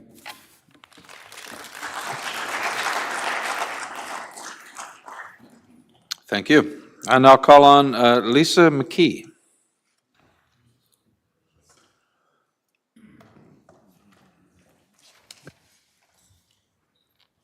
Okay, so I'm a shorty, so hopefully everyone can hear me. Hello, members of council, committee, and guests that are here. I live on Blake Street. I live at 100 Blake Street. I've been there for over 25 years, and I'd like to ask you all a question. Would you move to Barrie if you knew there was a possibility that, unbeknownst to you, at some future date, you would be living beside a 4-story apartment building when the single-family neighborhood you moved to had none before? And I'm talking about anywhere, not just on Blake Street. Would you choose to leave Barrie if you knew this policy were now in place and were seeing the consequences of such a policy in action? This brings into question how this zoning policy will affect population demographics within this community. People don't want to risk their properties being accosted by unwelcome property development directly beside them. They just don't. As a result, some may very well relocate to areas where this is not an issue. Newcomers to Barrie may be hesitant to buy single-family homes or other types of homes if they are unsure what is going to happen down the road in any potential neighborhood they may choose to live in. People generally prefer security and certainty. This policy does much to erode that sense of security and certainty, and I believe there will be consequences that come to bear as a result. If the people, as an example, with resources who are more likely to relocate because they are more able to do so, are the same people who provide supportive resources to the community, i.e. employers, volunteerism of time and money, supportive community initiatives, and so on, and the broad tax bases they contribute to, you may find a larger and larger chasm developing in terms of the required community supports that are needed as those that contribute to that base may decide to leave. And as the residents that may replace them are those people who do not necessarily have that resource base to contribute back to the community they are now living in. This may create a huge rift. There may become an imbalance that may not be expected. I see this as one of many unintended consequences to this policy, the erosion of a segment of the community population that does more in terms of providing financial backbone to this community in various ways and for many of the others of its members that need it. Secondly, that I wanted to say one other thing. I see this policy zoning with respect to neighborhoods and the 4 stories and the various changes. I see this as a very simple fix. It's easy. This is the city accessing, for lack of a better word, low-hanging fruit in terms of development opportunities by mandating this change. There are other options which are arguably more complex and complicated, but could give a more optimal result over the long term. I suggest a hard look at repurposing existing retail, commercial properties that are being underutilized by partnering with property owners to create a feasible plan to create affordable housing specifically. Developers will not build unless there is a profit. The city needs to partner with such property owners that have properties that fit the bill in terms of suitability for housing projects that could be specifically geared for affordability. I use the example, and this is just an example, of 121 Wellington Street, the former Medical Arts Building. The building is likely 55 to 60 years old, and on a walkthrough I did 3 years ago looking for some commercial space, I found it to be very empty. I chose to lease elsewhere, and it continues to remain partially unleased, judging by the signage out front. I suspect that will be the case for some time, unless there is a dramatic shift in the need for commercial space in this city and in many others. The property is expansive. It is in a neighborhood of other apartments and townhouse properties and would seem ideally suited for such development. The project would be an improvement of the current use of the property, and if both parties were willing, could provide a significant number of units. This would solve more problems than it would create and create housing infrastructure at a location that would minimally disrupt the surrounding and likely would enhance the area. This is but one example of such an approach. It may not be low-hanging fruit, but it would be a strong and solid long-term solution that would create, that would not create other unintended issues that I believe would be creating by disrupting the existing intact neighborhoods. Thank you.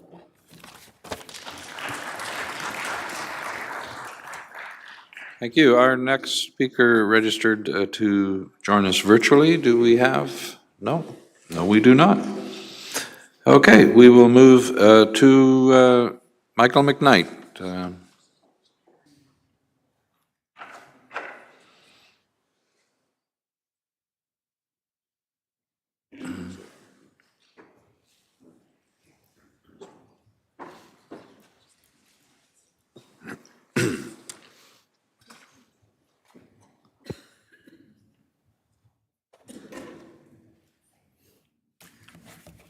Good evening. Thank you for allowing me to speak. My name is Michael McKnight. I live at 32 Parkside Drive in Barrie. And I'm also an architect with McKnight Sharon Limited Architects. We've been practicing since 1986 in Barrie. One of the 4 firms that Bob Lehman was talking about and wrote to Mayor Nuttall. For perspective, we've worked in Barrie, Simcoe County, Toronto, various cities, Guelph, Hamilton, and I really want to speak primarily to some of the areas that we work in, which is a lot of affordable housing, and how this bylaw, mainly this bylaw, and I'm only some aspects of it are too prescriptive, in my opinion. There's too many things from the urban design guidelines, and they're great. We work with the city and various municipalities, and you negotiate under site plan application, urban design guidelines. But I think that the zoning bylaw, as Michelle Bamfield showed in the first slide up there, said zoning bylaw and then said rules. These are rules. And there's no room for interpretation, creativity, and designing a building which suits, well, like Vitruvius, firmness, commodity, and delight, the old Roman architect, which all buildings need to be. So that's what we aspire to. Primarily, so specifically, I'm concerned about some of the specific things like the window saying, prescribing 50% glazing, entrances at 15 meters on center, step backs. I have no problem with angular planes, but they're just prescribed, so much on the first few floors, so much step back between up to 12 stories, between 7 stories. Again, it's, when I mentioned it to my son, who's a 35-year-old engineer, his only comment was, well, it looks like all the buildings in Barrie are going to look the same. And that's, again, too prescriptive, in my opinion. Other concerned about designating exterior finishes. Just the cost, I just wanted to talk about that briefly. Some specific projects, I've got 5 here, I won't describe them, but I'll mention them. 3 have built and 3 have already passed site plan application. We did a affordable housing project in Aurelia that just opened a few months ago, $171 million. It doesn't meet the criteria of 50% glazing. It only has 1 entrance on the front and 1 on the back, not 1 every 15 meters. There's no step backs, but the building is sits nicely in the site and has been well received. If I'm just estimating, if I were to include those 3 main things, the step backs and the windows and the doors, it could be about another $7.5 million, or 10% of the cost on that. So we're looking at cost. Supportive housing in Hamilton, doing the same, right in the urban core. There's not a lot of room, and there's no other step backs in that area. So that, again, for that building, which is $42 million, would probably be $6 million extra to meet all this. If you have to have a door every 15 meters, then you need a corridor to get to it. And most buildings these days have 1 entrance or 2. We're in, unfortunately, a world where security is a big deal. So we don't have, I can see it down the streetscape where you have stores. And of course, you need to have an entrance on each one. But to prescribe that to all buildings in Barrie doesn't make sense to me.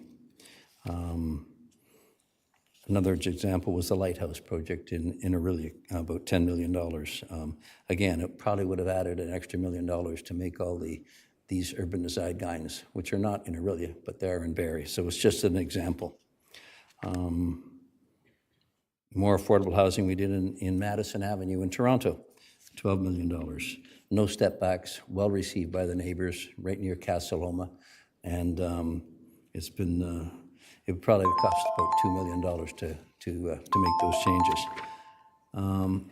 So in conclusion, yeah, I just think that the zoning bylaws are on place for these prescriptions, and we don't have any negotiation, no ability to negotiate other than going through variances. So that's it, and thank you very much.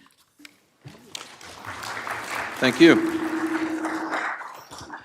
I will now call Brian Smith to the podium.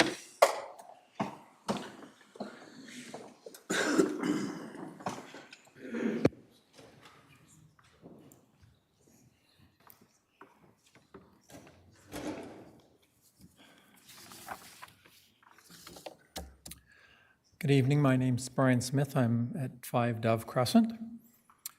First of all, I don't object to the form-based zoning approach per se that the city is undertaking, but it must be done in a way that, first of all, reasonably aligns with the existing land use across the city, and secondly, respects and protects the character of our existing neighborhoods on the residential side. Unfortunately, the draft document as it stands does not achieve either of those outcomes. For example, Livingston Street, an arterial road, not in my backyard, by the way, which is almost entirely comprised of 1- and 2-story homes, will now be designated as NL3, which specifies only 4-story row houses or 4-story low-rise buildings. It bears absolutely no resemblance to what is actually there today. At the other end of the spectrum, on any local road or collector road designated NL1 or NL2, it's essentially build anything, anywhere. 4-story buildings across the entirety of our residential sector. The neighborhood zoning model based on road type could probably work for new subdivision developments, but it just doesn't overlay cleanly onto our existing residential fabric. Furthermore, I have not found a single municipality across Ontario that has taken such a simplistic approach to residential zoning based only on road type. You know, I read with great interest the city's urban design guidelines document, published August 2024, which seemed to offer some protection against the build 4-story buildings anywhere approach. For example, section 5.3 states that the neighborhood areas may intensify through gentle intensification, whatever that is, with building type characteristics of 1 to 3 stories. It further goes on to say, and I quote, limit height difference to 1.5 stories between new development and the existing immediate context. Projects should be designed to fit within the general character, scale, and massing of the existing neighborhood. The problem is that none of those guidelines have seen the light of day in your draft zoning bylaw. So what are my recommendations? Go back and thoroughly read your own approved urban design guidelines document and ensure that your new zoning bylaw adheres to the guiding principles that you've committed to. In particular, include an explicit requirement that all new infill developments must not exceed the height of any current surrounding building by more than 1.5 stories. Also, have a look at a hybrid model that protects the investment that residents have made in our existing neighborhoods but allows for a more intensive approach for new subdivisions. Finally, I'm concerned about the lack of public input going forward for our residential sector. If build anything anywhere becomes the new regulation guiding residential development, there'll be no need for a notice or a meeting.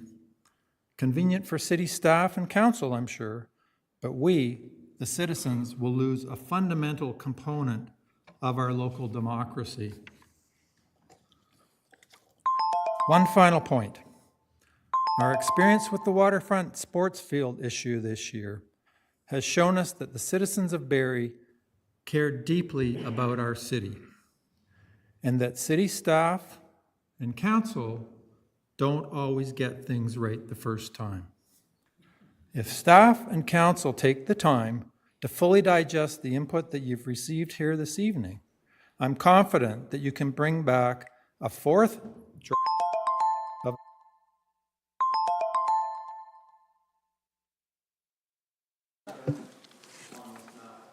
Thank you, sir. Time is up.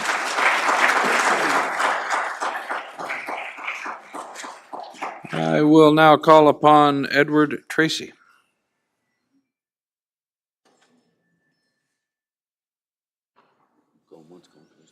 No, does not appear that Mr. Tracy is here. Oh, sorry, I want to clarify with Mr. Stitt. You did speak on behalf of Mr. Pilon earlier, but you're still allowed to speak. You are also registered to speak yourself, so I'll call you up. Come on up.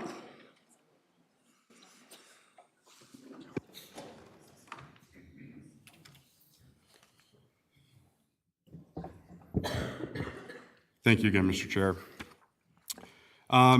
So this time up here, I'd like to speak on something that is a bit contextual of, again, the requirements or regulations regarding the design. So this was submitted to the clerk's department, and I want to talk about a project that we did, which is the City of Brampton Fire Headquarters.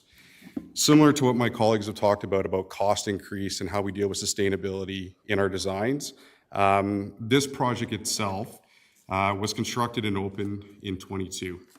So we all know the impacts of construction costs through the times of COVID, and we are still dealing with working with our clients to have an understanding of how we still get through those impacts, as they have not gone, and we still have many of our municipal clients looking for ways to fund projects.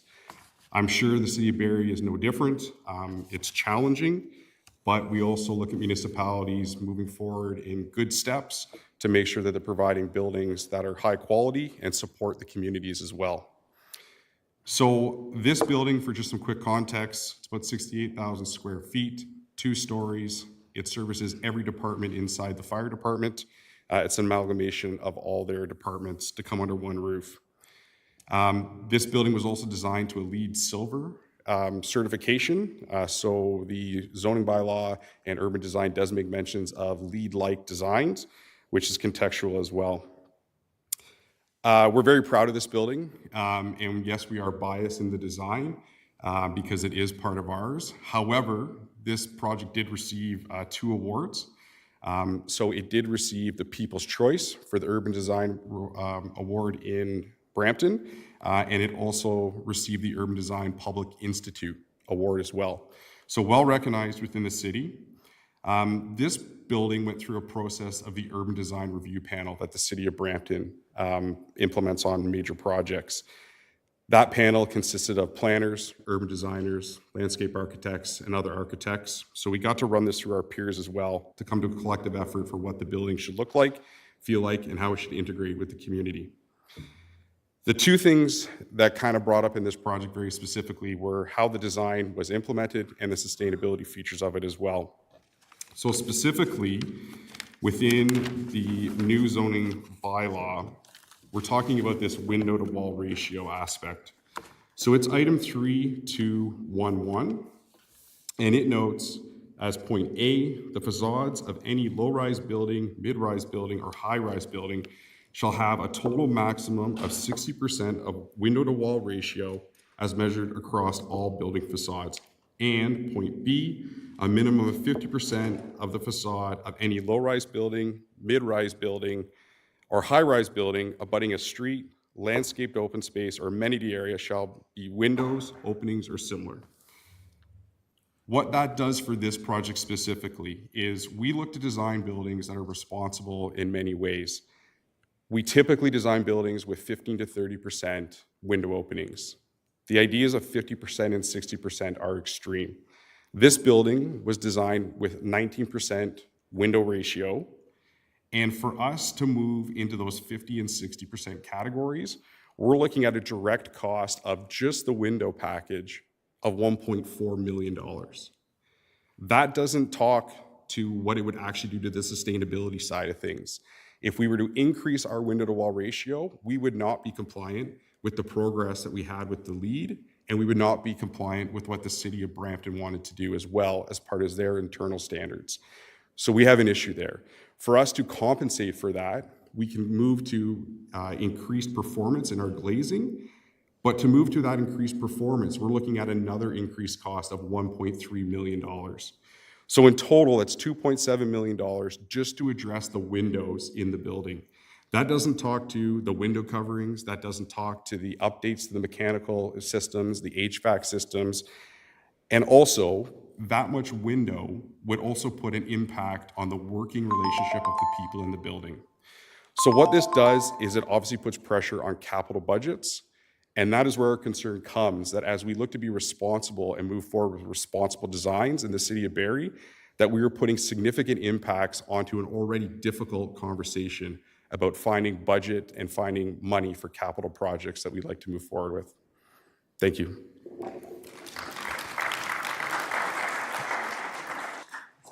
Thank you. We had Sean Hancock's register virtually.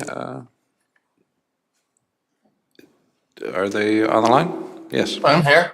Very well. Go ahead, sir. My name is Sean Hancock, and I live at 305 Pine Drive in Barrie. My wife and I have lived here for the last 20 years.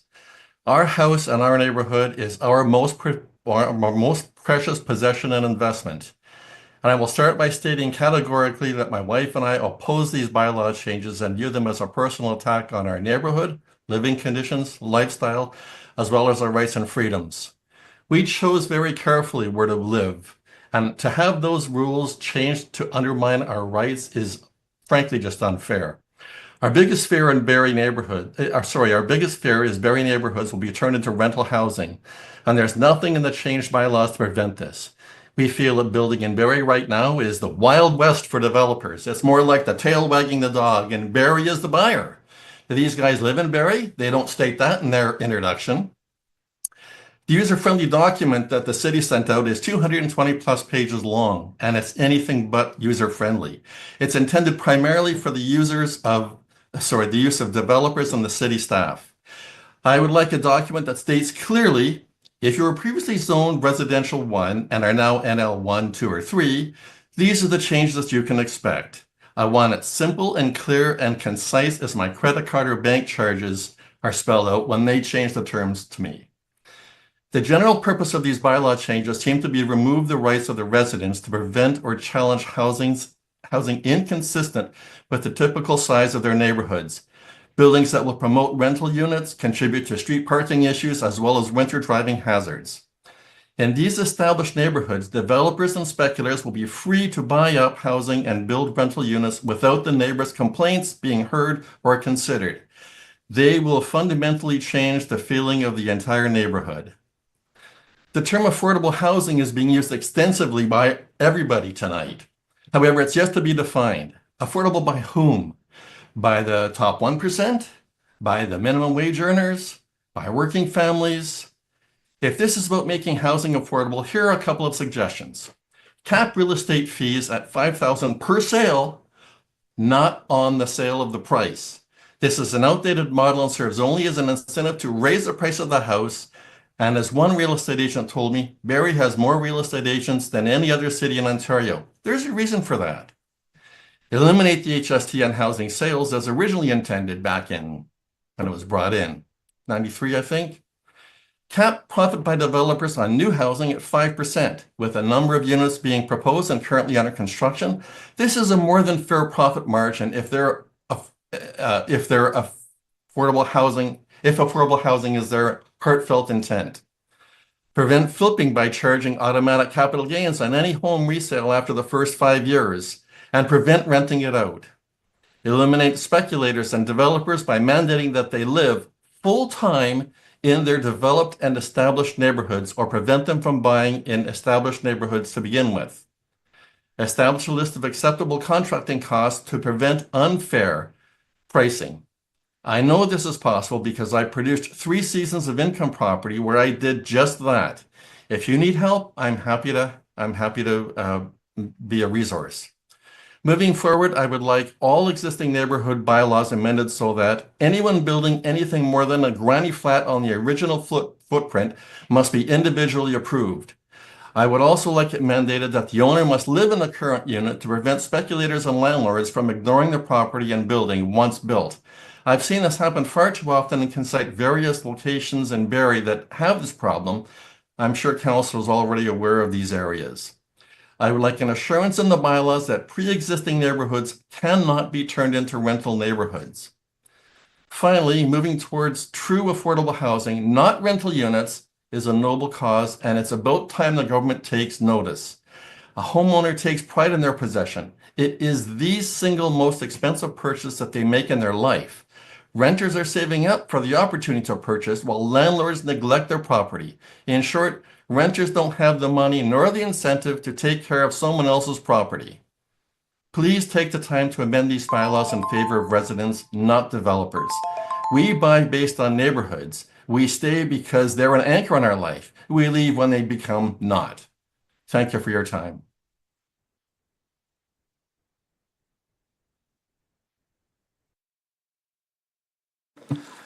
Thank you. That concludes the speakers who have registered, but if there are any members of the public who have yet to speak who would like to, please approach the podium and begin by stating your first, last name, and address for the record. Come on up, Karen.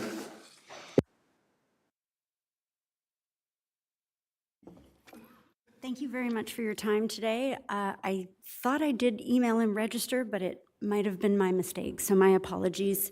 I know you're all tired and it's been a long night. My name is Karen Hansen. I am with Pratt Homes and Development. I am also a City of Barrie resident. Our family has been building in the new home industry for 6 generations in the City of Barrie. I have emailed all of council and I believe this committee a 17-page letter with 24 fundamental concerns about the new zoning bylaw. I'm not going to bore you this evening by going through every single one of them, but they are very, very important. We care very much about affordable housing in the City of Barrie. We know that council cares very much about affordable housing in the City of Barrie. We know this because it is your priorities and goals for Barrie to be an affordable place to live and to encourage a range of housing options to make housing attainable. We know you care about this issue because we're here at the Affordable Housing Committee this evening. But we have a housing crisis, and these are not easy issues to solve. My concern with the current bylaw that is in front of us is it unintentionally creates a foundation of giving us less housing options, not more. The 24 items that I have outlined in my letter to you are all requests so that we can continue to build the more affordable and attainable housing options that we currently build in the City of Barrie already. I have not even made any requests to please implore you to help us make more housing options available, more creative styles, more options for current and future City of Barrie residents. I do feel that although this is a form-based bylaw, I feel that it is less flexible than the last bylaw was. As I stated in my letter to you, we really do have dire concerns that if the zoning bylaw were to proceed in its current form, the impacts on affordable and attainable housing would be devastating and long-lasting. We're a long way off of a workable bylaw, but I would like to thank Michelle Banfield for all the work that she has done on a document that will dictate our course for years to come, but there is still more work to do. We thank you very much for having an open conversation on this, and we thank you for not rushing through it. That's all I have to say. Thank you for your time. Thank you. Is there anyone else?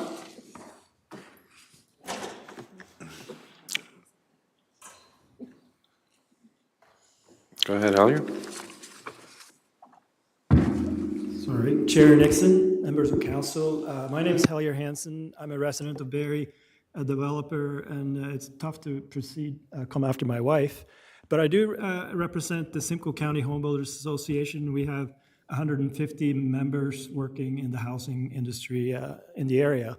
So I also do respect this process, and thank you for all the hard work you've done. I can't even comprehend the complexity of this process. But we are in a major housing crisis locally, provincially, federally, and if the city really want to make a difference, this bylaw respectfully have further restrictions to housing, removes current products that are working, and will make housing more expensive. Thank you.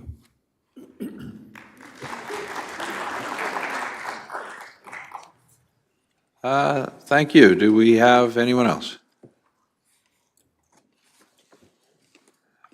Okay, thank you. Members of committee, do you have any questions of clarification? Councillor Harvey? Yeah, thank you, Chair Nixon. Through you to staff, just because it has been mentioned about the process moving forward on a few occasions. So just wondering if we could get an update as to what the process is moving forward, whether any further public consultation will occur or another public meeting like we had this evening. Through you, Chair Nixon, to Councillor Harvey, those of you that followed the official plan process would recall that at the public meeting of the official plan, we also were asked to do another public meeting.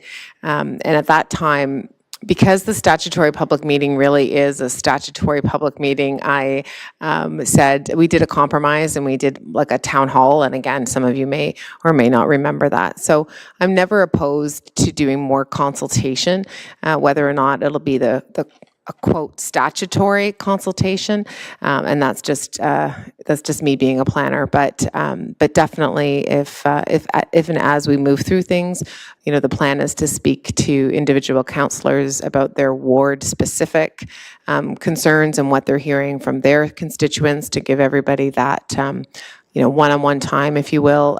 You know, we certainly aren't opposed to it, but it might not be necessarily called another statutory public meeting. But as you pointed out, lots to filter through, lots to decipher, hearing things on both sides of the coin. So staff will definitely take all that back.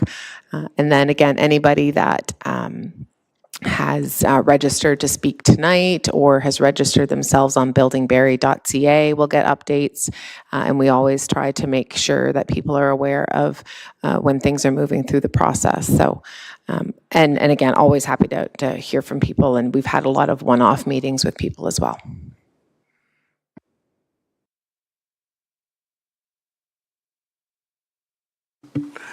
I believe Mayor Nuttall had your hand up.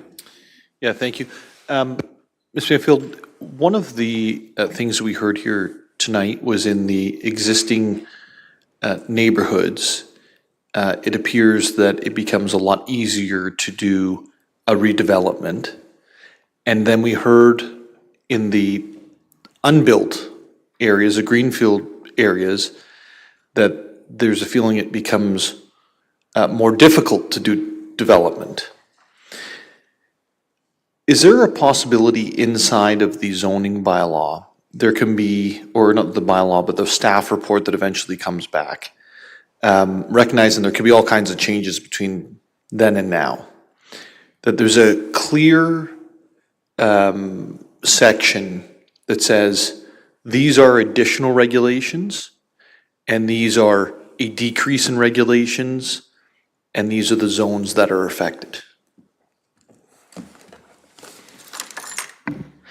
Through you, Chair Nixon, to Mayor Nuttall. So definitely, you pointed out two very important things that we're hearing today. So I'm not sure that that's exactly how a report back would look like, but I understand what you're asking for, and it is that clarity, it is that understanding, and so we will, to the best of our ability, make it very, very clear for council and for the public what those changes are and what those implications are. Thank you so. Thank you. Is that? Can you hear me or no? No, I don't. I don't. Okay.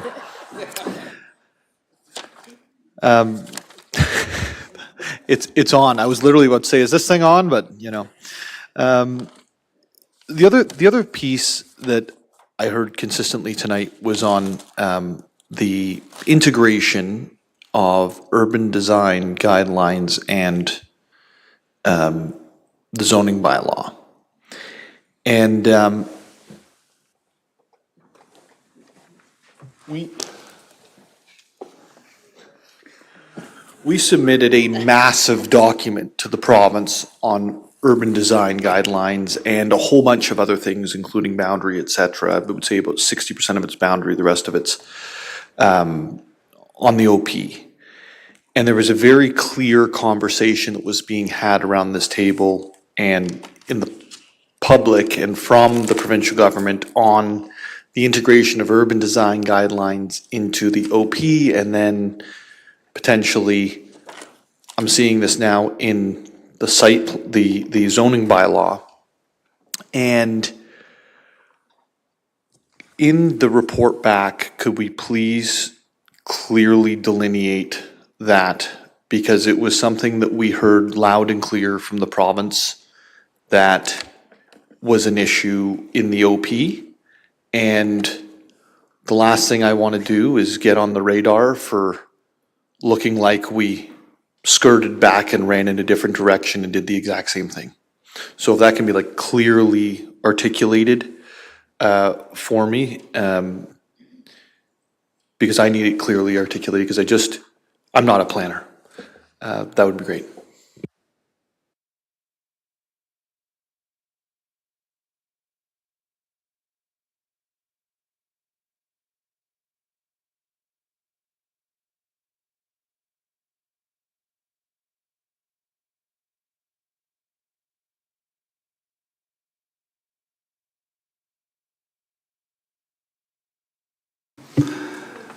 I will grant an exemption. Councilor Morales, go ahead. Thank you. So, Ms. Banfield, sorry, I'm just thinking on the technicality here through the chair. There's lots of comments I heard tonight that I actually agree with a lot. I think I'm not shy. I've said it before at meetings. It's some people may vehemently agree with me on some things. Some people vehemently, I make their blood boil, but at least you know where I stand. There's some stuff that I genuinely do agree with, and so some stuff I don't think I will. However, as the mayor stated earlier in the meeting, it's getting late, and also this is the meeting for the feedback. The staff will process through the comments, the councilors will do their own processing at a future stage. There's one that doesn't sit well with me, for somebody to go home and think that they're not gonna be able to renew their mortgage. If people don't realize, for people to feel that there might be their existing home that they've invested in. Maybe it's worth $1 million now, they bought it for $200,000. Maybe they bought it for $700,000, doesn't matter. Anybody in that spectrum has the ability to just know the answer. And again, going to this meeting, I told myself, don't get nitpicky on the things, but some things, if people take the time to come here, they may be on Building Barrie distribution and update lists, they may read the media, but if we don't kind of clarify the elephant in the air, and the only one that's as glaring for me is the legal nonconformity. So this is the one I want to address. I can really respect the fact that it's a 200+ page document. I will proudly say that I've read this document every single draft twice and have gone word by word, comma by comma, and highlighted, printed the copies, then made digital copies, and taken a lot of staff time to review it. So I can understand that somebody might have, especially a lot of the people that went door to door and informed their residents. Unfortunate that they didn't clarify the non-conforming section. It's only on page 16. So I want to take in a non-biased way. Could you clarify to the best of your ability here, for anybody who might have concerns about their existing home if it burnt down, alterations, or financial renewals, the section that is clearly spelled out in 1.9, page 16 to 18? Through you, Chair Nixon, to Councilor Morales. So there's two things I'll just touch on. So one was the concept of the single detached dwelling unit not being permitted in the NL3. So, but there are single detached units in an NL3. So that's one thing that was raised to us, and we actually, staff pointed to a policy ourselves that said, oh, that's covered. It's not as clear potentially as it could be, so it's just something we've taken away. So the intention, and people that have actually emailed in saying I'm NL3 and I'm going to be non-conforming, that is not the intent. Staff will definitely make sure that there's something in there. If there is another example where for some reason your existing use is deemed to be not permitted in the new bylaw, that still doesn't mean that you don't have a legal non-conforming status. So you're allowed to continue. There are limitations for sure if you want to make that use bigger. A legal non-conforming use that wants to expand would be done through a minor variance application. But at the end of the day, there's definitely, the intention isn't to make these single detached homes not to conform with the new zoning bylaw. Now let me jump in here with a scenario. So let's switch exclusively to NL1 and NL2, because NL3 muddies the waters because it is a nuance. So NL1, so Kempfelt Drive, and other people in what I call the cul-de-sacs and crescents. NL1, NL2. If their house burns down, can they essentially rebuild? And I'll even add in NL3 as well in that scenario, because it's this document, again, page 15, this isn't buried in page 204. Page 15 through 18 very explicitly states about, essentially destruction and having to replacement. And again, people are passionate about their homes, and there needs to be absolutely no lack of clarity on that one point. So if a house burns down, and sorry, let me clarify, in any of the NL zones, specifically in NL3, obviously, if it burns down, people are able to rebuild and replace, correct? Through you, Chair Nixon, to Councillor Morales. If it burns to the ground, we would be needing to work with them, with the building department, to get themselves back up and into a livable, habitable state. Okay, perfect. Thank you very much.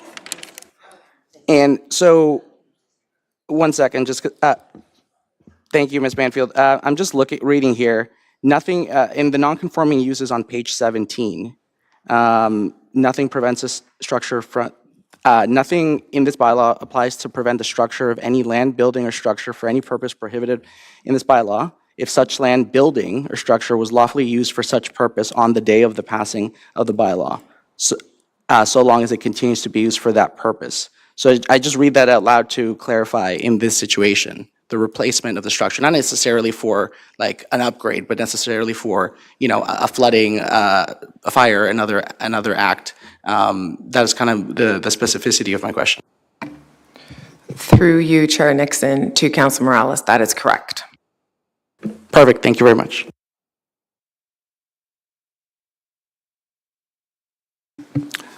Thank you. I believe that will be it as far as our verbal comments. If anyone has any further written comments, you can submit them to Liam Munoch in the Development Services Department at Liam, that's LIAM .MUNNOCH @barrie.ca. We are moving past delegations, presentations, standing items, referred items, reports of advisory committees, and reports of officers of the corporation, and items for discussion, which brings us to adjournment. Thank you all for your attendance. We're adjourned. Thank you.